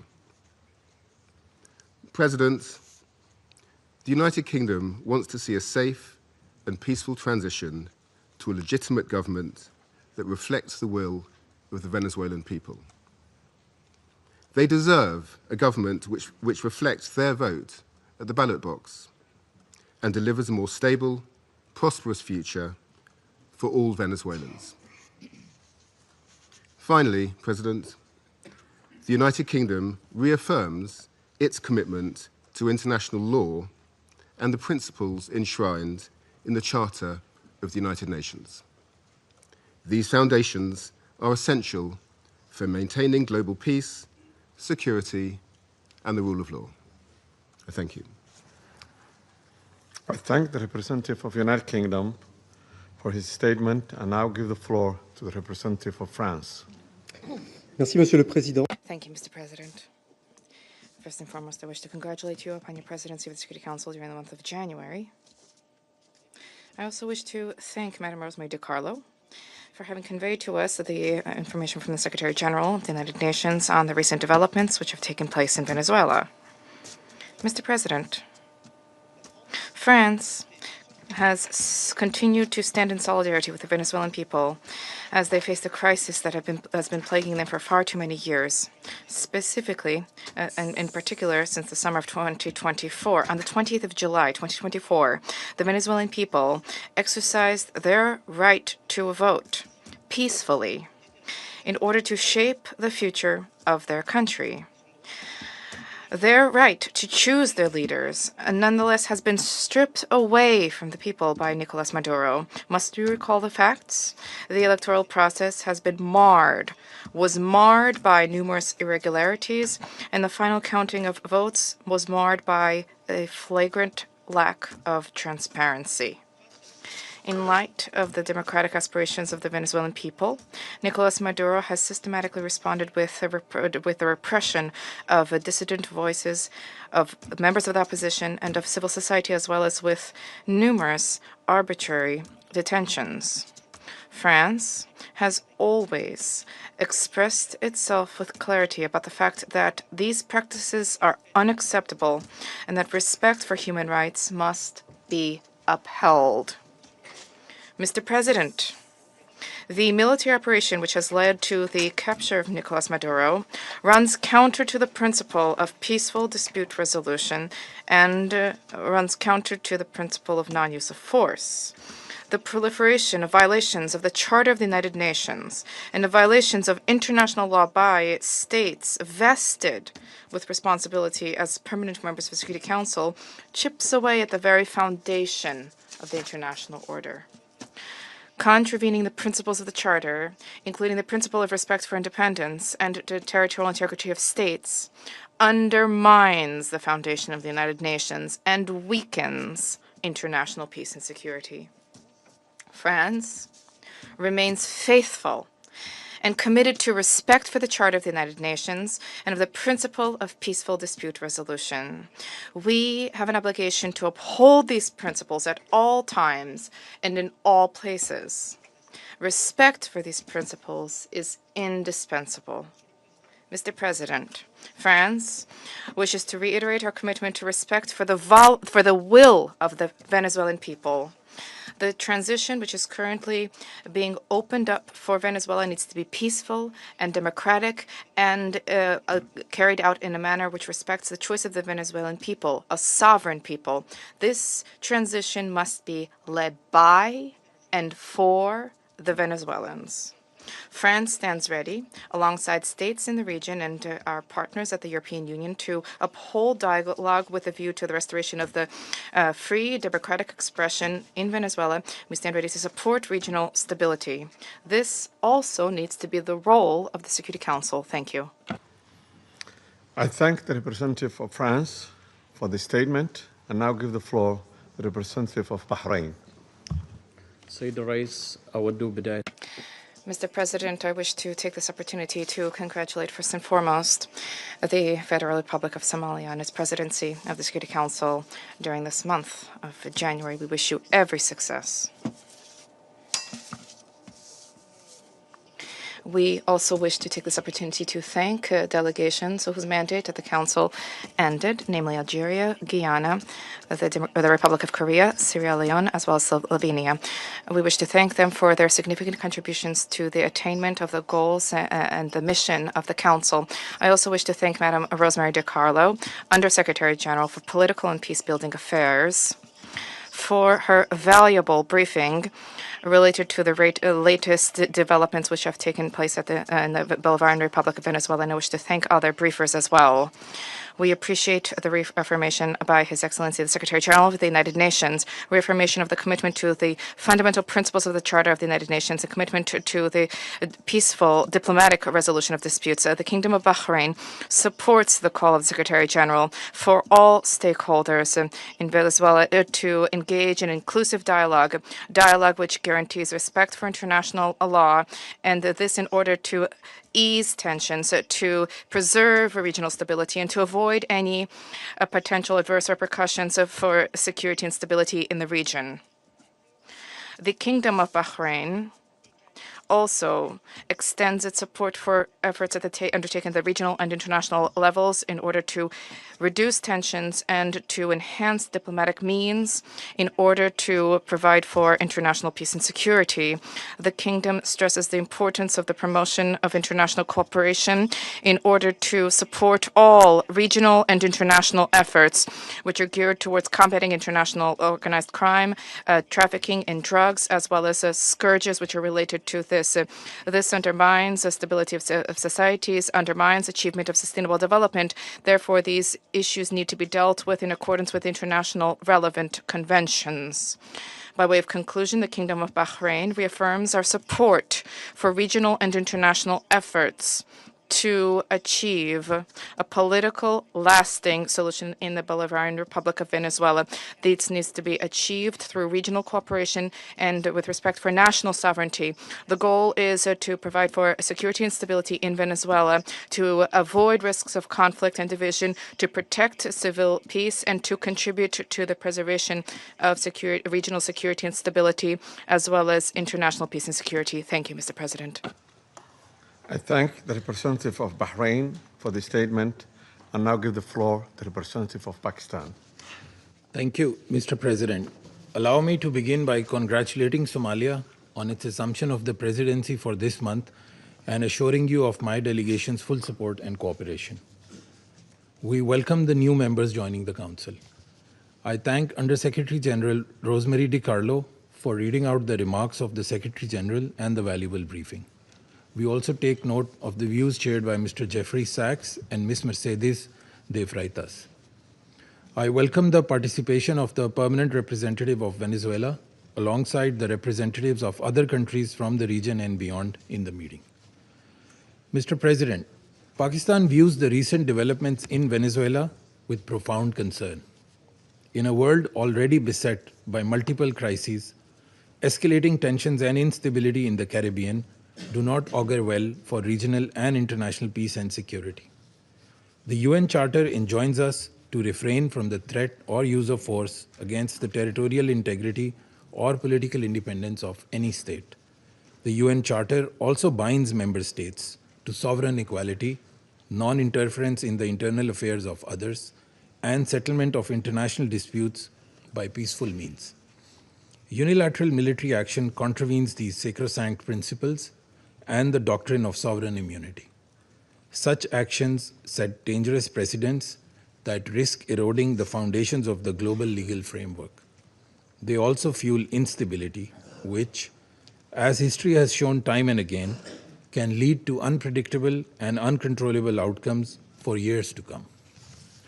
Mr. President, at this critical juncture, the path forward must be one of dialogue and diplomacy. Durable solutions to political differences can only be found through peaceful means, with full respect for the will of the Venezuelan people, free from any external interference. We hope that Latin American and the Caribbean region, as a zone of peace, will remain free from conflict and confrontation and continue its march towards enhanced regional cooperation and improved prosperity for the people. We urge all parties to exercise maximum restraint, de-escalate tensions, pursue peaceful coexistence, refrain from any actions that could exacerbate the volatile situation, and engage in dialogue, including by utilizing the sincere offers of mediation. The good offices of the Secretary General also always remain available for that purpose. Lastly, Mr. President, I affirm Pakistan's commitment to contributing constructively to the discharge of the Security Council's primary responsibility for addressing the threat to international peace and security by diffusing tensions, promoting pacific settlement, and upholding respect for international law and the UN Charter. Peace and stability of Venezuela and the welfare and prosperity of its people, with full ownership, must be the overriding objective of all efforts. I thank you. I thank the representative of Pakistan for the statement and now give the floor to the representative of Greece. Thank you, Mr. President. At the outset, I would like to congratulate Somalia for assuming the presidency of the Council for the month of January, and I would like to welcome the newly elected members joining the Council. I would also like to thank USG DiCarlo for her briefing on behalf of the Secretary General, as well as Mr. Sachs and Ms. de Freitas for their remarks. Mr. President, Greece is closely monitoring developments in Venezuela. We urge all actors to exercise maximum restraint and to refrain from actions that would deepen the crisis and undermine prospects for peace and stability. Greece reiterates that the Charter of the United Nations and international law, including human rights law, must always be respected. We also recall the obligation of all parties to protect civilians, especially in times of heightened tensions. Greece shares the priority of combating transnational organized crime and drug trafficking, which pose a significant security threat worldwide. We reiterate that these challenges should be addressed through sustained cooperation in full respect of international law. Mr. President, Greece firmly believes that dialogue and diplomacy are the only viable tools for a peaceful transition and a sustainable resolution of the crisis. We join the Secretary General in encouraging all actors in Venezuela to engage in inclusive and meaningful dialogue in full respect of human rights, democratic principles, and the rule of law. We have long been clear that Nicolas Maduro's an illegitimate president's claim to power lacks legitimacy. Greece has not recognized the results of the rigged elections of July 28, 2024, and has always supported initiatives aimed at achieving a democratic solution for Venezuela. We stand firmly with the people of Venezuela in their pursuit of a democratic future, and we express the hope that the recent events will lead to this effect. The voices of all Venezuelans need to be heard, and they deserve governance that reflects their will through peaceful and inclusive processes. In this spirit, we will continue to support efforts aimed at achieving a peaceful, negotiated transition that ensures the will of all Venezuelans is fully respected. Greece stands ready to support all regional and international efforts aimed at the peaceful resolution of the crisis in line with the Charter of the United Nations and international law. I thank you. I thank the representative of Greece for this statement and now give the floor to the representative of Bolivarian Republic of Venezuela. Muchas gracias. Thank you very much, Mr. President. Before coming to the substance of our statement today, I think we need to make an institutional clarification. We note with concern that an attempt is being made to present to the Security Council a supposed representative of civil society, a person whose public career trajectory bears the hallmarks of sustained funding from foreign governments and transnational corporations. This has been the case for years, as well as participation in processes of political destabilization and the promotion of institutional breakdown in her own country. The instrumental use of this person to legitimize narratives of confrontation, justify the use of force, or minimize violations of international law does not contribute in any way to the purposes of this Council or to the strengthening of multilateralism. On the contrary, it erodes the credibility of the debates and distorts the Security Council's mandate entrusted with the maintenance of international peace and security. Mr. President, on January 3rd, 2026 is a date of profound historical significance, not only for Venezuela, but for the international system as a whole. On that day, the Bolivarian Republic of Venezuela was the target of an illegitimate armed attack lacking any legal justification by the government of the United States of America, which included bombing of our territory, the loss of civilian and military lives, the destruction of civilian infrastructure, essential infrastructure, and the kidnapping of the constitutional president of the Republic, Nicolas Maduro Moras, and the First Lady Cilia Flores. Venezuela comes before this Council today with a deep conviction that international peace can only be sustained if international law is respected without exception, without double standards, and without selective interpretations. The events of January 3rd constitute a flagrant violation of the UN Charter perpetrated by the US government, in particular the violation of the principle of sovereign equality of states, of the absolute prohibition of the use or threat of use of force against the territorial integrity or political independence of any state, as enshrined in Article 2, Paragraph 4. And a violation of the duty to settle disputes by peaceful means. Similarly, these acts also seriously violate the Geneva Conventions and its protocols, as indiscriminate attacks were carried out against the civilian population and assets. International human rights law has also been violated, particularly the right to life, personal integrity, and security.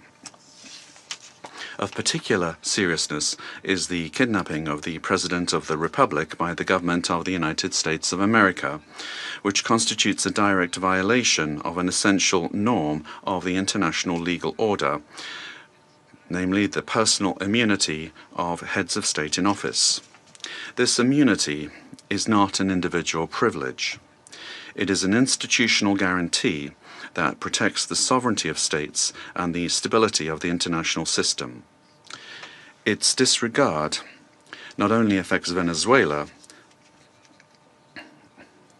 but also sets an extremely dangerous precedent for all states represented in this chamber, regardless of their size, power, or alliances. Mr. President, General Assembly Resolution 3314 clearly defines as an act of aggression the bombing of the territory of one state by the armed forces of another state, as well as the invasion or occupation, even without formal annexation. The events we are denouncing here unequivocally fit this definition. In 2004, the International Court of Justice affirmed that occupation exists when a state exercises effective control, even without formal annexation or the continuous presence of troops.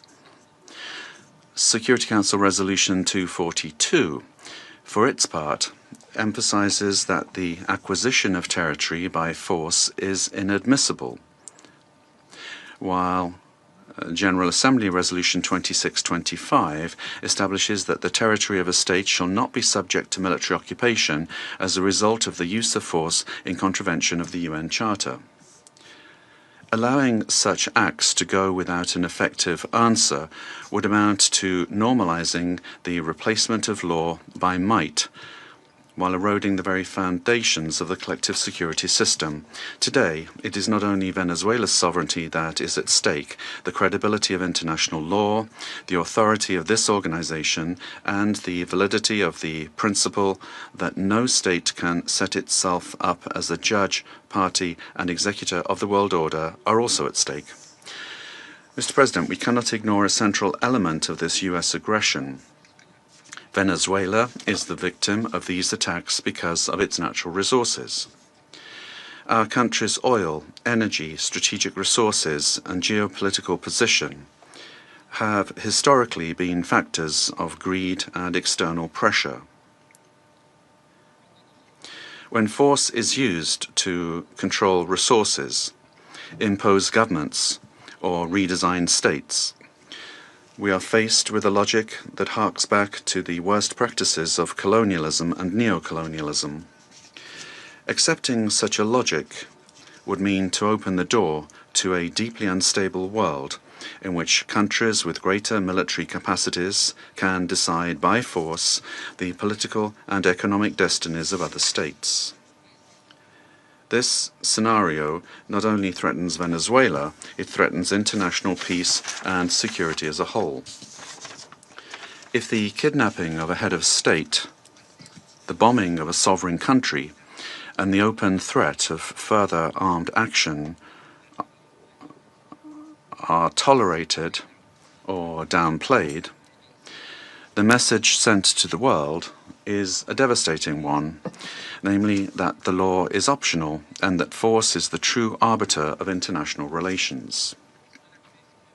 Venezuela firmly believes in diplomacy, dialogue, and peaceful coexistence among nations. That has always been our historical position, and it remains so today, even in the face of an aggression of this magnitude. It is precisely that commitment to peace, the one that was violated on the 3rd of January. Therefore, Venezuela urges this Security Council to fully assume its responsibility and to act in accordance with the mandate conferred upon it by the Charter of the United Nations. In that regard, we request, A, that the government of the United States of America be demanded to fully respect the immunities of President Nicolas Maduro and First Lady Celia Flores, as well as their immediate release and safe return to Venezuela.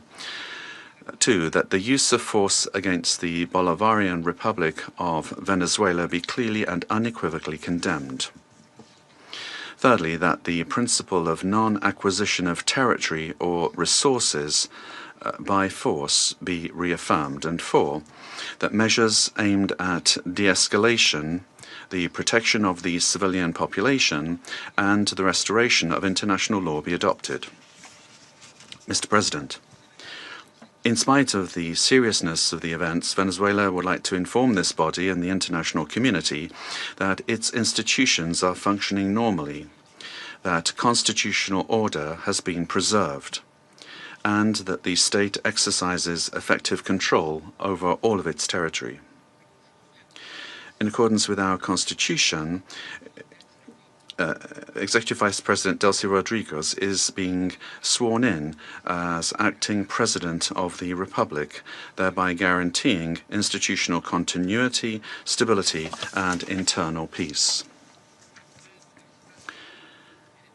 We wish to convey a message of serenity, confidence, and hope to the Venezuelan people.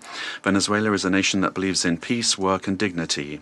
Our commitment is to diplomacy and law, and the law is firm and unwavering. We defend our sovereignty without renouncing our values. We bet on dialogue without accepting imposition. We believe in a future of coexistence, development, and mutual respect among nations. We trust that this Security Council will rise to the historic moment facing humanity and choose the path of legality, collective responsibility, and peace. Thank you very much, Mr. President. I thank the representative of the Bolivarian Republic of Venezuela and now give the floor to the representative of Argentina. Buenos días. Good morning, and thank you very much, Mr. President. Mr. President, the government of the Argentine Republic values the decision and determination demonstrated by the President of the United States of America and by his government in the recent actions taken in Venezuela that resulted in the capture of the dictator Nicolas Maduro, leader of the Cartel of the Suns, declared a terrorist organization by Argentina in 2025, the same year in which Argentina also declared the Tren de Aragua a terrorist organization. The Argentine Republic trusts that these events represent a decisive step forward against narco-terrorism that affects the region, and at the same time open a stage that will allow the Venezuelan people to fully recover democracy, the rule of law, and respect for human rights, in accordance with the principles of international law, and put an end to the oppression exercised for years by the authoritarian regime that plunged the Venezuelan people into poverty and forced 8 million Venezuelans to have to flee their country. Mr. President, the illegitimate regime of Nicolas Maduro has not only constituted a direct threat to Venezuelan citizens through the systematic violation of human rights, the appropriation of the country's resources, and the destruction of democratic institutions, but also to the entire region by leading and exporting its networks of drug trafficking and organized crime. Since the inauguration of President Javier Milei, Argentina has been clear and consistent in its position regarding this situation. We have unequivocally denounced the lack of freedoms and the serious human rights violations, and we have actively contributed with the determination and responsibility to international efforts aimed at the return of democracy in Venezuela. In March 2024, when others opted for inaction or ambiguity, Argentina granted diplomatic asylum to 6 Venezuelan opposition leaders, assuming an enormous challenge for our representation in Caracas. Subsequently, after denouncing the fraudulent nature of the result announced in the 28 July 2024 elections and recognizing Edmundo González Urrutia as president-elect, Argentina was expelled from Venezuela. Our embassy, where the asylum seekers remained, was subject to a permanent siege. Despite these pressures, the Argentine Republic maintained its unwavering conviction to continue denouncing the situation in Venezuela and to act in every available international forum so that Venezuela could once again embrace freedom and democracy. Mr. President, this is not the first time that Argentina has addressed this Security Council regarding the situation in Venezuela. On the 23rd of December last, we expressed our deep concern over institutional and humanitarian deteriorating situation, noting the effects of the illegitimate regime of Nicolas Maduro transcended the domestic sphere and negatively affected regional stability, constituting a concrete threat to hemispheric security. In the same vein, President Milei stated at the Mercosur summit that Argentina welcomed the pressure from the United States aimed at freeing the Venezuelan people. Today, the international community faces a new scenario that poses a dual challenge: to support a genuine democratic transition in Venezuela and to contribute to the lasting restoration of peace and security in our region. Faced with both challenges, the Argentine Republic stands ready and willing to cooperate. We reaffirm our firm commitment to the full restoration of institutional normalcy and the rule of law in Venezuela, always safeguarding the freedom, human dignity, and prosperity of the brotherly Venezuelan people, as well as our determination to continue fighting against the scourge of narco-terrorism and those who contribute to its financing. The process that begins today requires the firm and coordinated commitment of all those countries that have accompanied the Venezuelan people in their long struggle, so that Venezuela can leave behind more than 2 decades of political, humanitarian, and social crisis, and can finally be reunited with freedom, democracy, respect for human rights, and economic prosperity. Mr. President, finally, the Argentine Republic requests that the authorities responsible for administering the transition in Venezuela contribute to the immediate release of the Argentine citizen Nahuel Gallo, who has been in a situation of enforced disappearance since the 8th of December 2024, in clear violation of his human rights, and that his prompt and safe return to our country be guaranteed. Thank you. I thank the representative of Argentina and now give the floor to the representative of Chile. Thank you, Mr. President. Chile would like to thank Somalia for convening this informational briefing under the item Threats to International Peace and Security. We'd also like to thank Madam Rosemary DiCarlo, USG for Political and Peacebuilding Affairs, as well as the briefings from Mr. Jeffrey Sachs and Ms. Mercedes de Freitas. President, Chile would like to express our deep concern and firm condemnation of the unilateral military action taken by the United States in the territory of the Bolivarian Republic of Venezuela. We also reiterate consistently our firm commitment to respect for international law, sovereignty and territorial integrity of states, and the peaceful settlement of disputes, the prohibition of the threat or the use of the threat of force, and full respect for human rights. These affirmations are accepted by the majority, and they must maintain their importance in order to preserve international peace and security. We said this on the 23rd of December when we took the floor, and we reiterate this today. Chile does not recognize the Maduro regime, but serious violations of human rights being faced by Venezuela do not have a military solution. They can only be addressed through peaceful, gradual, and inclusive measures that will take into account the legitimate aspirations of the Venezuelan people. Respect for international law does not allow for exceptions, including when it comes to addressing the illegitimacy of a president. Problems must always be solved within the normative framework that we have provided for ourselves as nations. The future of Venezuela must include free elections, citizen participation, and international assistance, and not with actions that could create dangerous precedents or escalate tensions in the region with serious consequences for the population.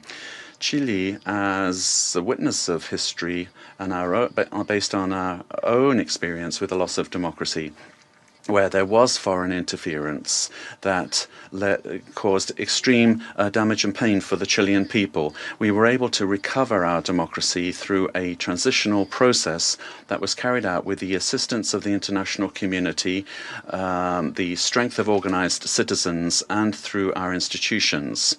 Mr. President, Chile would like also to underscore the urgent need to continue with coordinated efforts multilaterally to address transnational organized crime. And we're also convinced that Latin America and the Caribbean must continue to be a zone of peace, because that zone of peace not only serves Latin America and the Caribbean, but the entire world. An armed conflict will have devastating humanitarian consequences in Venezuela and in the region. It will worsen the suffering of the civilian population and worsen even further the displacement, insecurity, and vulnerability aspects of the situation. We reiterate that any differences must be dealt with exclusively through peaceful means in strict respect for international law, the sovereignty of states, and the prohibition of the use or the threat of the use of force. As was recently indicated by the heads of state of Brazil, Chile, Mexico, Uruguay, and Spain, we express our concern with regard to any attempt to control government administration or foreign ownership of strategic assets. This would be against international law and would threaten the political, economic, and social stability of the region. Mr. President, given this complex scenario, Chile welcomes the role that could be played by multilateral fora. And here, particularly, we would refer to the role of the United Nations, and particularly the role that could be played by the Secretary General and by this Council, with the consent of the parties involved to contribute to de-escalating the situation and searching for an understanding that would favor a peaceful and lasting exit to the crisis. Prudent leadership and experience of our organization, as well as the regional organizations and mechanisms, could be very relevant to avoid a further worsening of the situation and to keep open the channels of communication. Chile reiterates its preparedness to support constructive initiatives that will point in this direction and work together with countries of the region and with the international community for stability and mutual understanding and respect for the principles that underpin this organization. Thank you. I thank the representative of Chile for the statement and now give the floor to the representatives of Brazil. Mr. President, we'd like to thank Somalia for convening this emergency session of the Security Council. Brazil categorically and firmly rejects the armed intervention in Venezuelan territory in flagrant violation of the Charter of the United Nations and of international law. The bombings on Venezuelan territory and the capture of its president cross an unacceptable line. These acts constitute a very serious affront to the sovereignty of Venezuela and set an extremely dangerous precedent for the entire international community.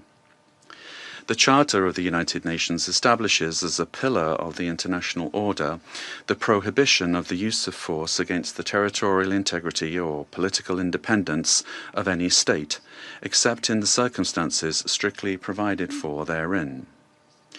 The acceptance of actions of this nature would inexorably lead to a scenario marked by violence, disorder, and the erosion of multilateralism, to the detriment of international law and institutions.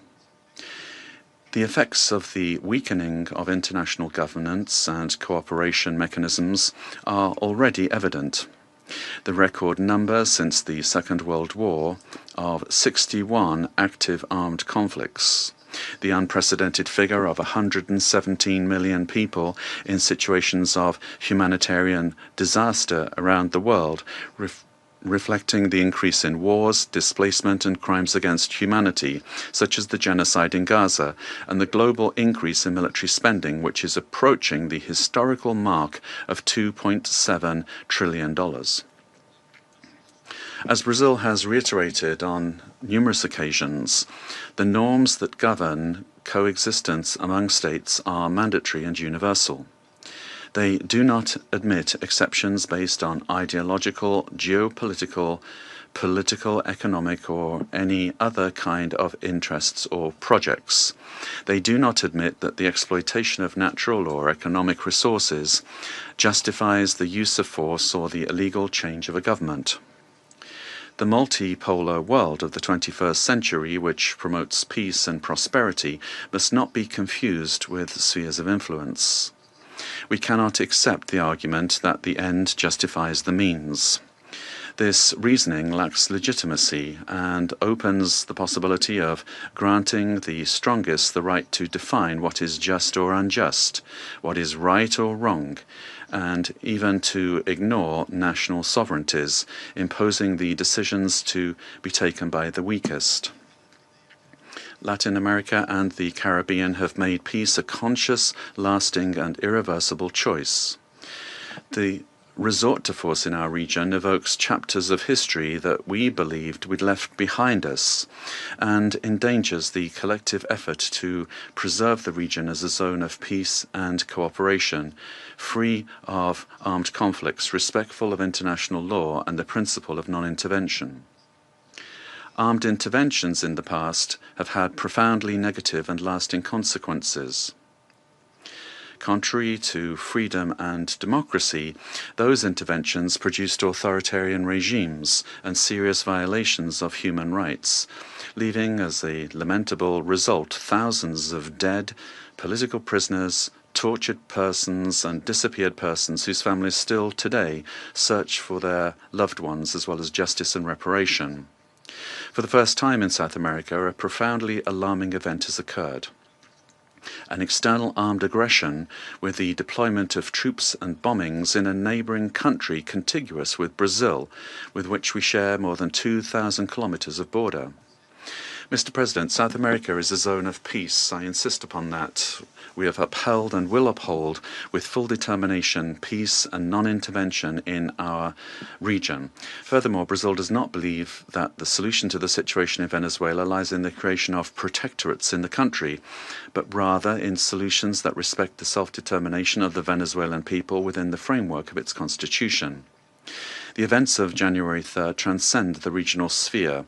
The attack on the sovereignty of any country, regardless of the direction of its government, affects the entire international community.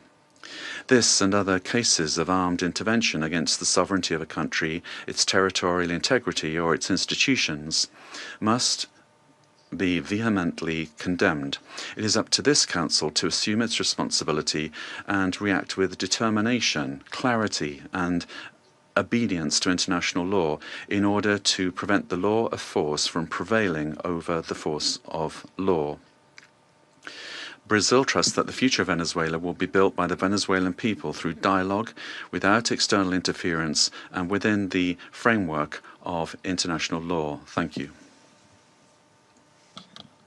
For Brazil for the statement, and now give the floor to the representative of Mexico. Mr. President, thank you for having convened this emergency meeting of the Council. The government of Mexico has already made its position clear with regard to our condemnation of the military aggression of January 3rd against targets in the territory of Venezuela, in clear violation of Article 2 of the Charter of the United Nations. These actions must not be allowed, as they constitute a severe blow to the Charter and to multilateralism. Mexico would like to clarify the following points. 4 points. Number 1, the prohibition of the threat or the use of force against the sovereignty, territorial integrity, or political independence of any state is the foundation of international law, regardless of the country or the government involved. 2, rhetoric pointing towards the escalation or expansion of military actions, including to other countries in our region, threatens regional stability. 3. The Security Council has the responsibility and, above all, it has the obligation to act decisively and without double standards in the face of serious violations of the Charter, and to restore international peace and security in strict adherence to the provisions of Article 24 and observing Article 27.3. 4. It is for sovereign peoples to decide their destiny and to find peaceful, democratic, and negotiated solutions to their political differences within a framework of unrestricted respect for human rights. Regime change by external actors and the application of extraterritorial measures are not only acts contrary to international law, but historically, all they've done is exacerbate conflicts and weakened the social and political fabric of nations. Mr. President, esteemed colleagues, despite the political differences among our governments, Latin America and the Caribbean has been forged as a zone of peace. Collectively, we have, for decades now, resorted to the available political and legal mechanisms available in order to peacefully settle disputes. The current violation of this fragile balance gravely endangers the political stability and the security of the region, as well as the well-being of our peoples. Those who justify these acts deny the independent history of Latin America and the Caribbean. Mexico, firm in its constitutional principles of foreign policy and its pacifist calling, emphatically reiterates that dialogue and negotiation are the only legitimate and effective ways to resolve existing differences. I reiterate the call of the President of Mexico for the UN to do more to resolve this and other conflicts, including through the good offices of its Secretary General. In view of the events of January 3rd, Mexico reaffirms its willingness to support any effort at facilitating dialogue, mediation, or providing assistance that promotes peace in the region. Finally, we cannot overlook the fact that this session of the Council has been held only now, when what we face is a serious situation that puts international peace and security at risk. Thank you. I thank the representative of Mexico for his statement and now give the floor to the representative of Paraguay. Gracias, señor presidente. Thank you, Mr. President. The delegation of Paraguay would like to thank the presidency and the members of the council for the opportunity to take the floor at this very important session. Paraguay has already pointed out the situation with regard to Venezuela under President Maduro and the Cartel de los Soles and the criminal organization that was formally declared as such by our national authorities, and his continued presence was a threat to the region. The exit of the leader of that terrorist organization should immediately lead to the restoration of democracy and to the rule of law in Venezuela, making it possible for the popular will expressed at the ballot box will be the foundation for reconstruction in Venezuela.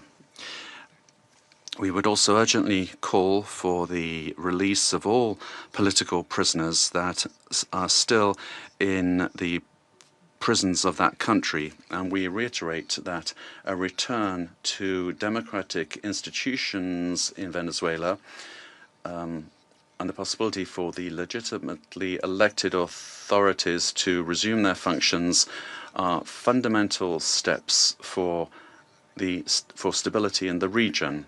And finally, Paraguay reaffirms our historic commitment to the peaceful settlement of disputes, and we would observe the current events in Venezuela, and we would urge democratic means to be given priority for an ordered transition. Our commitment will continue to be to the democratic principles of the rule of law and peace in society. Thank you very much, Mr. President. I thank the representative of Paraguay for his statement, and now give the floor to the representative of Cuba. Gracias, señor presidente. Thank you, Mr. President. Mr. President, Cuba aligns itself with the statement to be delivered by Eritrea on behalf of the group of friends of the United Nations and Uganda on behalf of the non-aligned movement. Since September of last year, Cuba has been denouncing the hegemonic and criminal plans of the United States and its aggressive projection against Venezuela and the region. We have clearly been exposed to the serious and unpredictable consequences of the irresponsible conduct of the U.S. government for the political, social, and economic stability of Latin America and the Caribbean, and more generally, for international peace and stability. On the 23rd of December, in this very body, we set out the sequence and escalation of actions carried out by the United States with the aim of overthrowing by force the legitimate and constitutional government of Venezuela and destroying the civic military union. The United States resorted to various maneuvers to materialize its plans for domination, including vile extrajudicial executions and acts of piracy, maritime terrorism against oil tankers and their crews in international waters of the Caribbean Sea, as well as the imposition of an illegal naval blockade against Venezuela and the politically motivated designation of its legitimate government as a foreign terrorist organization.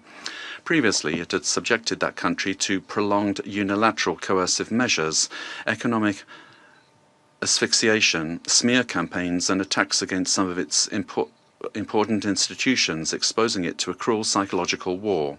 With absolute disrespect for the Charter of the United Nations and international law, including relevant resolutions adopted by this Council and by the General Assembly, on January the 3rd, United States military forces attacked Venezuela with total brutality and treachery, and in an unacceptable and barbaric act kidnapped its legitimate president, Nicolas Maduro, and his companion, Celia Flores. Cuba condemns in the strongest terms the military aggression of the United States against Venezuela, while categorically reiterating its absolute support and solidarity with the Venezuelan people, and joins the demand that the government of the United States release the constitutional president, Nicolas Maduro Moros, and his companion, Celia Flores. In the criminal attack perpetrated by the United States, 32 Cubans lost their lives in combat actions. They were carrying out missions on behalf of the Revolutionary Armed Forces and the Ministry of the Interior at the request of counterpart bodies of that country. Our compatriots honorably fulfilled their duty and fell after fierce resistance in direct combat against the attackers or as a result of the bombings of the facilities. Through their heroic actions, they upheld the solidarity sentiments of millions of our compatriots. Mr. President, the cowardly U.S. aggression against Venezuela is a criminal act in violation of international law and the UN Charter. It constitutes a dangerous escalation of the sustained war campaign waged for years by the United States against that sister nation, which intensified since September 2025 with the aggressive naval deployment in the Caribbean Sea under mendacious pretexts and unfounded accusations without any evidence whatsoever. The U.S. military attack against Venezuela has no justification whatsoever. It does not respond to any provocation, nor does it possess legitimacy. It is based on the aberrant doctrine of peace through force and undermines the stability and peace that have characterized our Latin American and Caribbean region for years. It seeks to promote a change in the constitutional order of the Bolivarian Republic of Venezuela, freely chosen by its people. Its ultimate objective is not the false narrative of combating drug trafficking, but control over Venezuela's land and natural resources, as has been openly and shamelessly declared by President Trump and his Secretary of State. This is an imperialist and fascist aggression with objectives of domination that seeks to revive the U.S. hegemonic ambitions over our America, anchored in the outdated Monroe Doctrine. It also seeks to intimidate and subjugate the governments of Latin America and the Caribbean. Cuba calls for an urgent reaction from the international community against this criminal attack on Venezuela, a peaceful nation that has not attacked the United States or any other country. We call on all governments, parliaments, social movements, and peoples of the world to condemn the U.S. military aggression against Venezuela and to confront this act of state terrorism that threatens international peace and security and seeks to impose a new doctrine of U.S. imperialist domination in Latin America and the Caribbean and in the world. Mr. President, the recent statements about imperialist plans to steer Venezuela toward a supposed safe, appropriate, and prudent transition are totally unacceptable. In the U.S. vision of domination, this means imposing a puppet government functional to its predatory goals, particularly unrestricted access to and plundering of natural resources that, by right, belong to the Venezuelan people. Determining the destiny of Venezuela is an exclusive right of its people, without external interference. If the U.S. government, lacking any moral authority whatsoever, truly cared about the peace, freedom, and justice of Venezuelan men and women, it would not have bombed that territory with absolute disregard for the lives, sovereignty, and territorial integrity of that nation. I conclude by reaffirming our unwavering adherence to the proclamation of Latin America and the Caribbean as a zone of peace, and by calling for action with the firmness and determination that current circumstances demand, always in defense of international law and of a future of peace for all the peoples of our America and of the world. Thank you. I thank the representative of Cuba for the statement and now give the floor to the representative of Nicaragua. Muchas gracias. Thank you very much, Mr. President. Latin America and the Caribbean is a zone of peace, declared by the Community of Latin American and Caribbean States, CELAC, on behalf of all of the peoples and governments of our region. This zone of peace must be fully respected by all governments of the world without exception, and in particular by the members of this Security Council responsible for international peace and security. This decision, these desires and aspirations of our peoples, are a noble contribution to world peace, to international law, and to the United Nations Charter. Mr. President, Nicaragua supports what was expressed by the interim president of Venezuela, Delcy Rodriguez, calling for the immediate release of the constitutional and legitimate president of Venezuela, Nicolas Maduro Moros, and the first fighter of the country, Celia Flores. All member states of the United Nations have the duty to respect international law, the spirit, the purposes and principles of the United Nations Charter, the right to sovereignty, self-determination, territorial integrity of states, non-interference, and peaceful coexistence. The Venezuelan people are a dignified people, the people of Bolivar, of Chavez, and of Maduro, and they have never bowed the knee. They defend their right to sovereignty and their right to peace. Nicaragua will always stand with Venezuela. Peace has been deeply damaged, and the human family, the community of nations, the peoples of the world. We urge all of you to respect the dignity of all peoples. Thank you. I thank the representative of Nicaragua for the statement, and now give the floor to the representative of Trinidad and Tobago. Thank you, Mr. President. The delegation of Trinidad and Tobago thanks the Security Council for convening this urgent meeting following the recent developments in the Bolivarian Republic of Venezuela. My delegation addresses this council today as a Caribbean nation, a neighbor of Venezuela, and a long-standing advocate for peaceful coexistence and the rule of law. The government of Trinidad and Tobago has taken note of the military operations undertaken by the United States in Venezuela.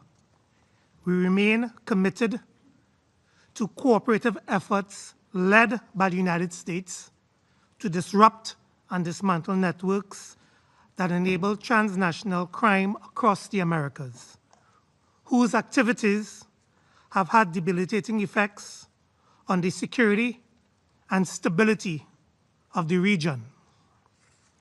Trinidad and Tobago remains steadfast in its support of the United States of America's initiatives that strengthen regional security, reinforce the rule of law, and safeguard the well-being of our societies, the Americas. The government of Trinidad and Tobago, while valuing its long-standing and robust partnership with the United States, remains equally committed to maintaining a constructive and respectful relationship with the Bolivarian Republic of Venezuela, and continues to uphold peaceful relations with the people of Venezuela. The delegation of Trinidad and Tobago wishes to underscore its long-standing relationship with both the United States and Venezuela, and stands ready to work collaboratively with all partners who share the aspiration of a safer, more prosperous and stable hemisphere. Mr. President, I thank you. I thank the representative of Trinidad and Tobago, and now give the floor to the representative of Spain. Mr. President, at the outset, allow me to congratulate you on assuming the monthly presidency of the United Nations Security Council and wish you every success in the discharge of your duties. I thank you for convening this important meeting, and I also extend my thanks to the Under-Secretary General and Head of Political and Peacebuilding Affairs of the United Nations, Madam Rosemary DiCarlo. Thank her for the information provided today. Spain would like to express our profound concern about what's happened in Venezuela. And as the Secretary General of the United Nations has noted, it constitutes a very worrying precedent with implications for the region and for the world. Respect for the principles of the Charter of the United Nations, particularly the sovereignty and territorial integrity of states and the prohibition of the use or the threat of use of force, is indispensable to ensure international coexistence. Spain defends the validity of an international order that is rules-based, where it is imperative, as set out in Article 2.3 of the Charter, to pursue the peaceful settlement of disputes. We consider that these actions constitute a very troubling precedent for regional peace and security, and we recall that the natural resources of a country are part of its sovereignty. We share the view that the fight against organized crime in the region is a priority, but that fight can only be waged through international cooperation. We also share the view that it is a priority to defend human rights and fundamental freedoms in Venezuela. Spain seeks to work for peace, stability, democracy, progress, and social justice, and that cannot be imposed by force. It can only come through broad dialogue among Venezuelans, leading to a peaceful and democratic Venezuelan solution.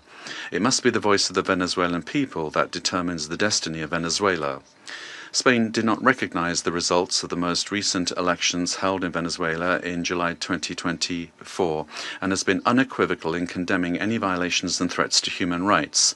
We have provided protection to opposition leaders who have been persecuted and have expressed firm rejection of any undemocratic conduct and abuses against the citizenry, but such condemnation can only be exercised with full respect for international law.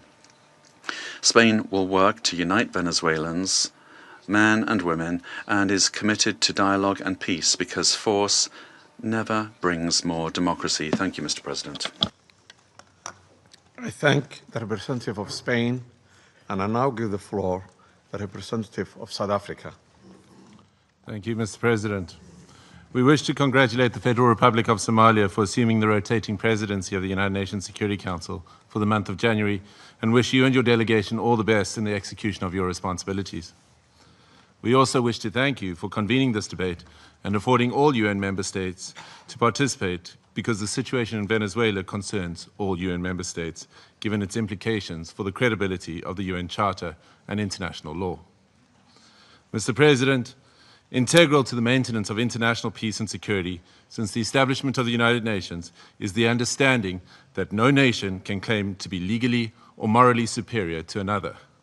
We are all nations born out of different histories and contexts, ascribing to the common values and principles enshrined in the Charter of the United Nations. Chief amongst these principles is the sovereign equality of all its members. By signing the Charter, we have all committed to settle our international disputes by peaceful means in such a manner that international peace, security, and justice are not endangered.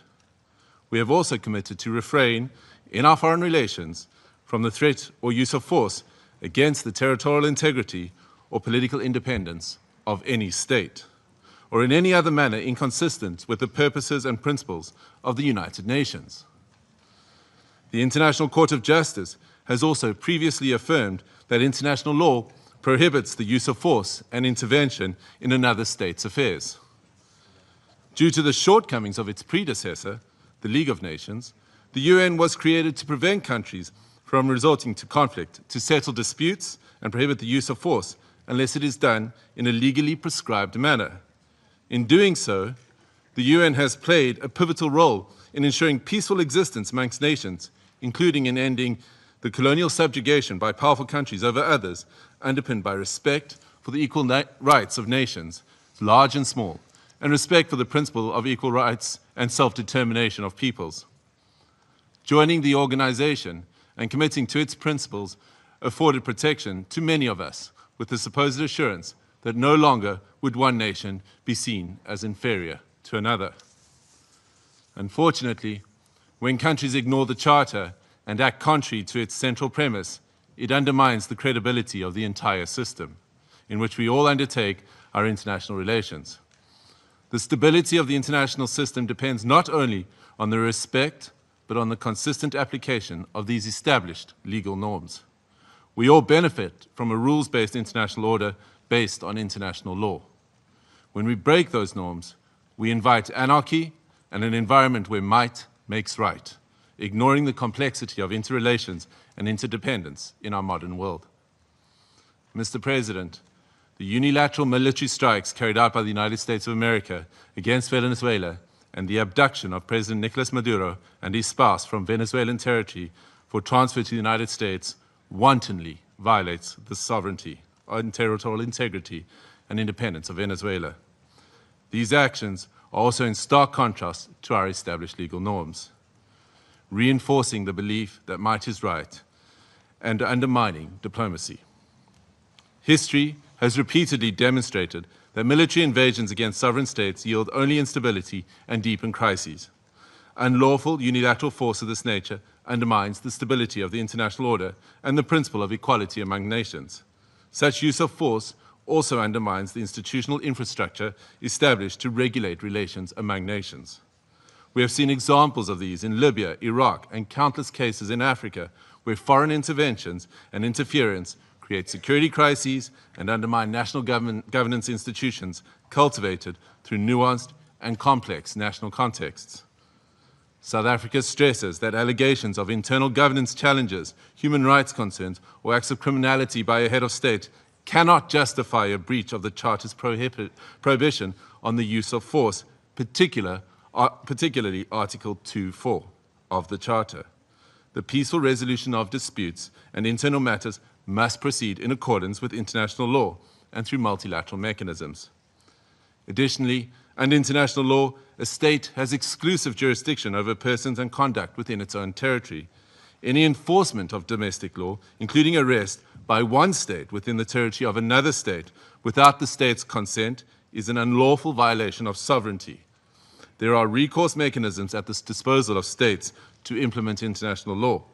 This includes taking action by bringing a case before the International Court of Justice or seeking action from the Security Council.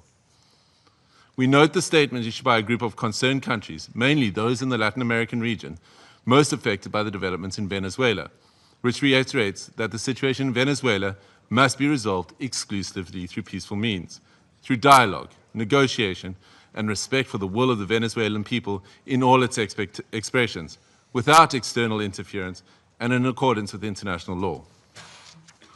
Mr. President, each one of our countries, including our peoples, that are members of this organization and that are bound to its charters, have the right to determine our own democratic and political path. This inherent charter-given right to self-determination cannot and should not be abrogated. If we do not stand up for the sovereign rights of any nations or states when they are undermined and wantonly violated, then which one of us are safe or are guaranteed protection by the principles of the Charter and international law? Failure to act decisively against such violations is a tantamount to inviting anarchy and normalizing the use of force and military might as the main form of discourse in international politics. This would be a regression into a world preceding the United Nations, a world that gave us two brutal world wars, and an international system prone to severe structural instability and lawlessness. We cannot afford to proceed into a complex future without the stability and protection afforded by international law. I thank you. I thank the representative of South Africa for his statement, and I now give the floor to the representative of Eritrea. Thank you, Mr. President. Allow me at the onset to congratulate Your Excellency and the government of the Federal Republic of Somalia on assuming the presidency of the Security Council for the month of January. We also extend our congratulations to Bahrain, Colombia, the Democratic Republic of Congo, Liberia, and Latvia on their election to the Security Council. As this is the first Security Council meeting of the year, allow me to pay tribute to the outgoing members, Algeria, Guyana, the Republic of Korea, Sierra Leone, and Slovenia, for their dedicated service and diligent work throughout their tenure of the Council. I read this statement on behalf of the Group of Friends in Defense of the United Nations Charter. The Group of Friends in Defense of the Charter of the United Nations condemns the most unequivocal and categoric manner the act of aggression perpetrated on 3rd January 2026 against the Bolivarian Republic of Venezuela by special forces of the United States of America, which included armed attacks against civilian and military objects in the capital city of Caracas, as well as in various other cities of the Venezuelan territory, and the illegal abduction of the President and First Lady of the Bolivarian Republic of Venezuela, His Excellency Mr. Nicolas Maduro Moros, and Her Excellency Mrs. Celia Flores de Maduro. The member states of the Group of Friends in Defense of the Charter of the United Nations expressed their serious concern at the impact of these series of armed attacks, particularly on civilians and their human rights to life, which have included military assaults with U.S. Special Forces, while emphasizing that such acts constitute a clear breach of international law and of each and every principle governing international relations, including those foreseen in the Charter of the United Nations. The Group of Friends of the Charter of the United Nations reiterates its firm support to the constitutional government of the Bolivarian Republic of Venezuela under the leadership of President Nicolas Maduro Moros, and emphasizes the importance of ensuring strict respect for the inviolability of the immunities accorded to heads of states and government under international law, while renewing its unwavering solidarity with the Venezuelan people in their ongoing struggle for defending their homeland, including through the actions it may take within the framework of international law to exercise its inalienable right to self-defense.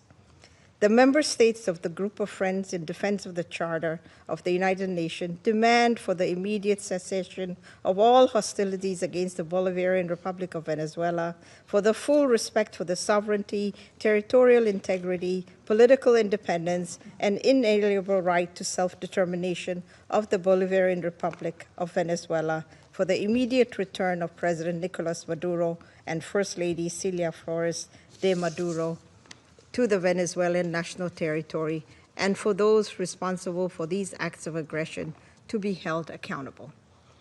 The Group of Friends of the Charter of the United Nations firmly reject the remarks delivered by the President of the United States of America during the afternoon of 3rd January 2026, in which he not only threatened with additional airstrikes against the Venezuelan territory, but also claimed to resolve to occupy and govern the Bolivarian Republic of Venezuela, and to exploit the natural resources and administer the wealth of that sisterly nation in what can only be described as the confession of a clear plan of annexation that foresees, among others, the complete obliteration of the inalienable rights of the Venezuelan people, as well as the fundamental rights of the Venezuelan state as a whole. The member states of the Group of Friends of the Defense of the Charter of the United Nations call on all relevant international bodies, including the Security Council and the General Assembly of the United Nations, to swiftly mobilize in order to uphold the purposes and principles enshrined in the Charter of the United Nations, and to urgently take appropriate measures to avoid further escalation of the situation on the ground, particularly additional acts of aggression against the sovereignty and territorial integrity of the Bolivarian Republic of Venezuela, and preserve both regional and international peace and security. I thank you. I thank the representative of Eritrea for her statement, and I now give the floor to the representative of Islamic Republic of Iran. Thank you. In the name of God, the compassionate and merciful, thank you, Mr. President, for convening this emergency and important meeting. We acknowledge the presence of the Undersecretary General, Mr. Carlo, at this meeting and extend our appreciation to Professor Jeffrey Sachs for his informative and insightful briefing. At the outset, I would like to extend my warm congratulations to Somalia on its assumption of the presidency of the Security Council for this month. I also wish to warmly congratulate the newly elected members of the Council, Bahrain, Colombia, Republic of Congo, Latvia, and Liberia on their election. Mr. President, the Islamic Republic of Iran would like to associate itself with the statement delivered by Eritrea on behalf of the Group of Friends in Defense of the Charter of the United Nations, and wishes to make the following remarks in its national capacity. First, the Islamic Republic of Iran condemns in the strongest possible terms the military attack carried out by the United States of America against the Bolivarian Republic of Venezuela.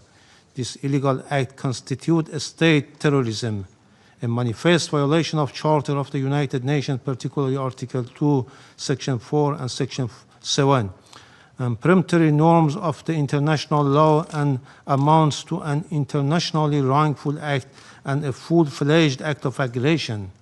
Such military aggression against an independent member state of the United Nations establishes a serious breach of regional and international peace and security with far-reaching consequences for the international system as a whole.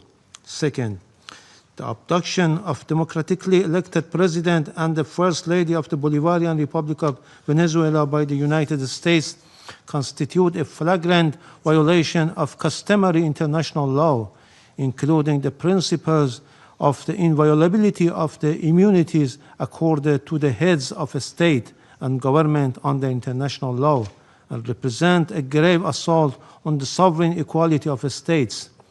The Islamic Republic of Iran recalls Venezuela's inherent right to self-defense and underscored the legal responsibility of the United Nations, in particular the Security Council, to take immediate measures to halt this unlawful aggression and to ensure accountability for all those responsible. Iran also affirms its full support for the people and legitimate the elected government of the Bolivarian Republic of Venezuela. Third, the United States is openly seeking to substitute its domestic law for international law and the Charter of the United Nations. This represents a serious warning to the international community and to all member states. Such unlawful conduct strikes at the very foundations of the Charter-based international legal order and establishes a dangerous precedent that must be categorically and unequivocally rejected. The so-called declared U.S. policy of peace through strength prescribed the law of the jungle and the rule of force instead of rule of law, and if tolerated and normalized, would render the collective security system established by the Charter ineffective and devoid of purpose. Fourth, the continued inaction and paralysis of the Security Council in the face of the explicit threat and act of aggression by the United States have fostered a dangerous climate of impunity. It has emboldened the United States to persist in unlawful conduct that poses a grave threat to regional and international peace and security. In recent days, the President of the United States had repeatedly issued public threat of the use of force against the Islamic Republic of Iran in manifest violation of Article 2 of the Charter of the United Nations. At the same time, the United States is shedding crocodile tears for the Iranian people and hypocritically claims to support them while maintaining a well-documented record of intervention, the use of force, and the imposition of unlawful unilateral coercive measures against Iran. This includes its direct political, military, and operational support and involvement for Israeli regime unlawful joint war of aggression against Iran between 13 and 24 June 2025, which resulted in loss of civilian life, attacks on civilian infrastructure, and serious violations of fundamental human rights of the Iranian people. Iran reaffirms its inherent right to defend its sovereignty, territorial integrity, and national security, and to protect its people against any foreign interference. The United States of America will bear full responsibility for consequences arising from its unlawful threats and any ensuing escalation. Finally, we unequivocally reject the baseless allegation and unwarranted reference made to Iran by the representative of the United States at this meeting. The facts on the ground are clear, speak loudly for themselves, and cannot be concealed by political rhetoric or manufactured narrative. I thank you. I thank the representative of Islamic Republic of Iran and now give the floor to the representative of Uganda. Thank you, Mr. President. I have the honor to deliver this statement on behalf of the Non-Aligned Movement, NAM, representing 121 member states united by the shared principle of respect for the sovereignty and territorial integrity of all nations. The Coordinating Bureau of the Non-Aligned Movement, NAM, categorically condemns the act of aggression perpetuated by the United States of America against the Bolivian Republic of Venezuela since the early hours of 3rd January 2026, which included armed attacks against civilian and military locations in the capital city of Caracas, as well as in various other cities of the Venezuelan territory. The Coordinating Bureau of the Non-Aligned Movement notes that attacks in question, which blatantly violate the purposes and the principles enshrined in the Charter of the United Nations, as well as the norms of the international law, constitute an act of war against the Bolivian Republic of Venezuela that undermines both regional and international peace, security, and stability, while also threatening the very right to life of the Venezuelan people. Excuse me. The Coordinating Bureau of the Non-Aligned Movement demands the immediate cessation of all hostilities against the Bolivian Republic of Venezuela, the full respect of the sovereignty, territorial integrity, political independence, and inalienable rights to the self-determination of Bolivian Republic of Venezuela, and that those responsible for those ongoing acts of aggression to be held accountable. The Coordinating Bureau of the Non-Aligned Movement reaffirms the inviolability of the immunities accorded to the heads of states and government under international law, which constitute a fundamental pillar of sovereign equality, peace, coexistence, and stable international relations. These immunities, firmly rooted in customary international law and consistent with the purposes and principles of the Charter of the United Nations, must be respected universally without discrimination, and any actions or measures that undermine or selectively disregard them risk eroding multilateralism, destabilizing international relations, and weakening the international legal order. Excuse me. Mr. President, the Coordinating Bureau of the Non-Aligned Movement reiterates its full solidarity with the people and government of the Bolivian Republic of Venezuela at this critical time, and insists that military solutions are not viable avenues for addressing any issues that may be of concern between members of the international community. I thank you, Mr. President. I thank the representative of Uganda for the statement.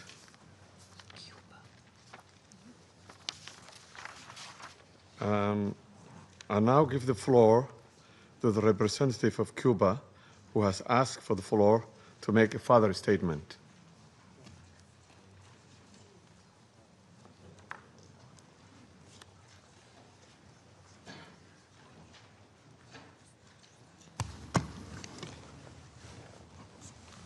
Gracias, señor presidente.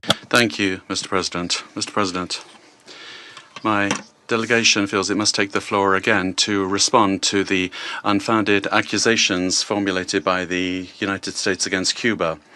We are indignant that those that have led unilateral aggressions and systematic violations of international law pretend to judge other sovereign states with a totally immoral and irresponsible attitude lacking respect. We fundamentally reject the accusations that Cuba has intelligence assets in Venezuela.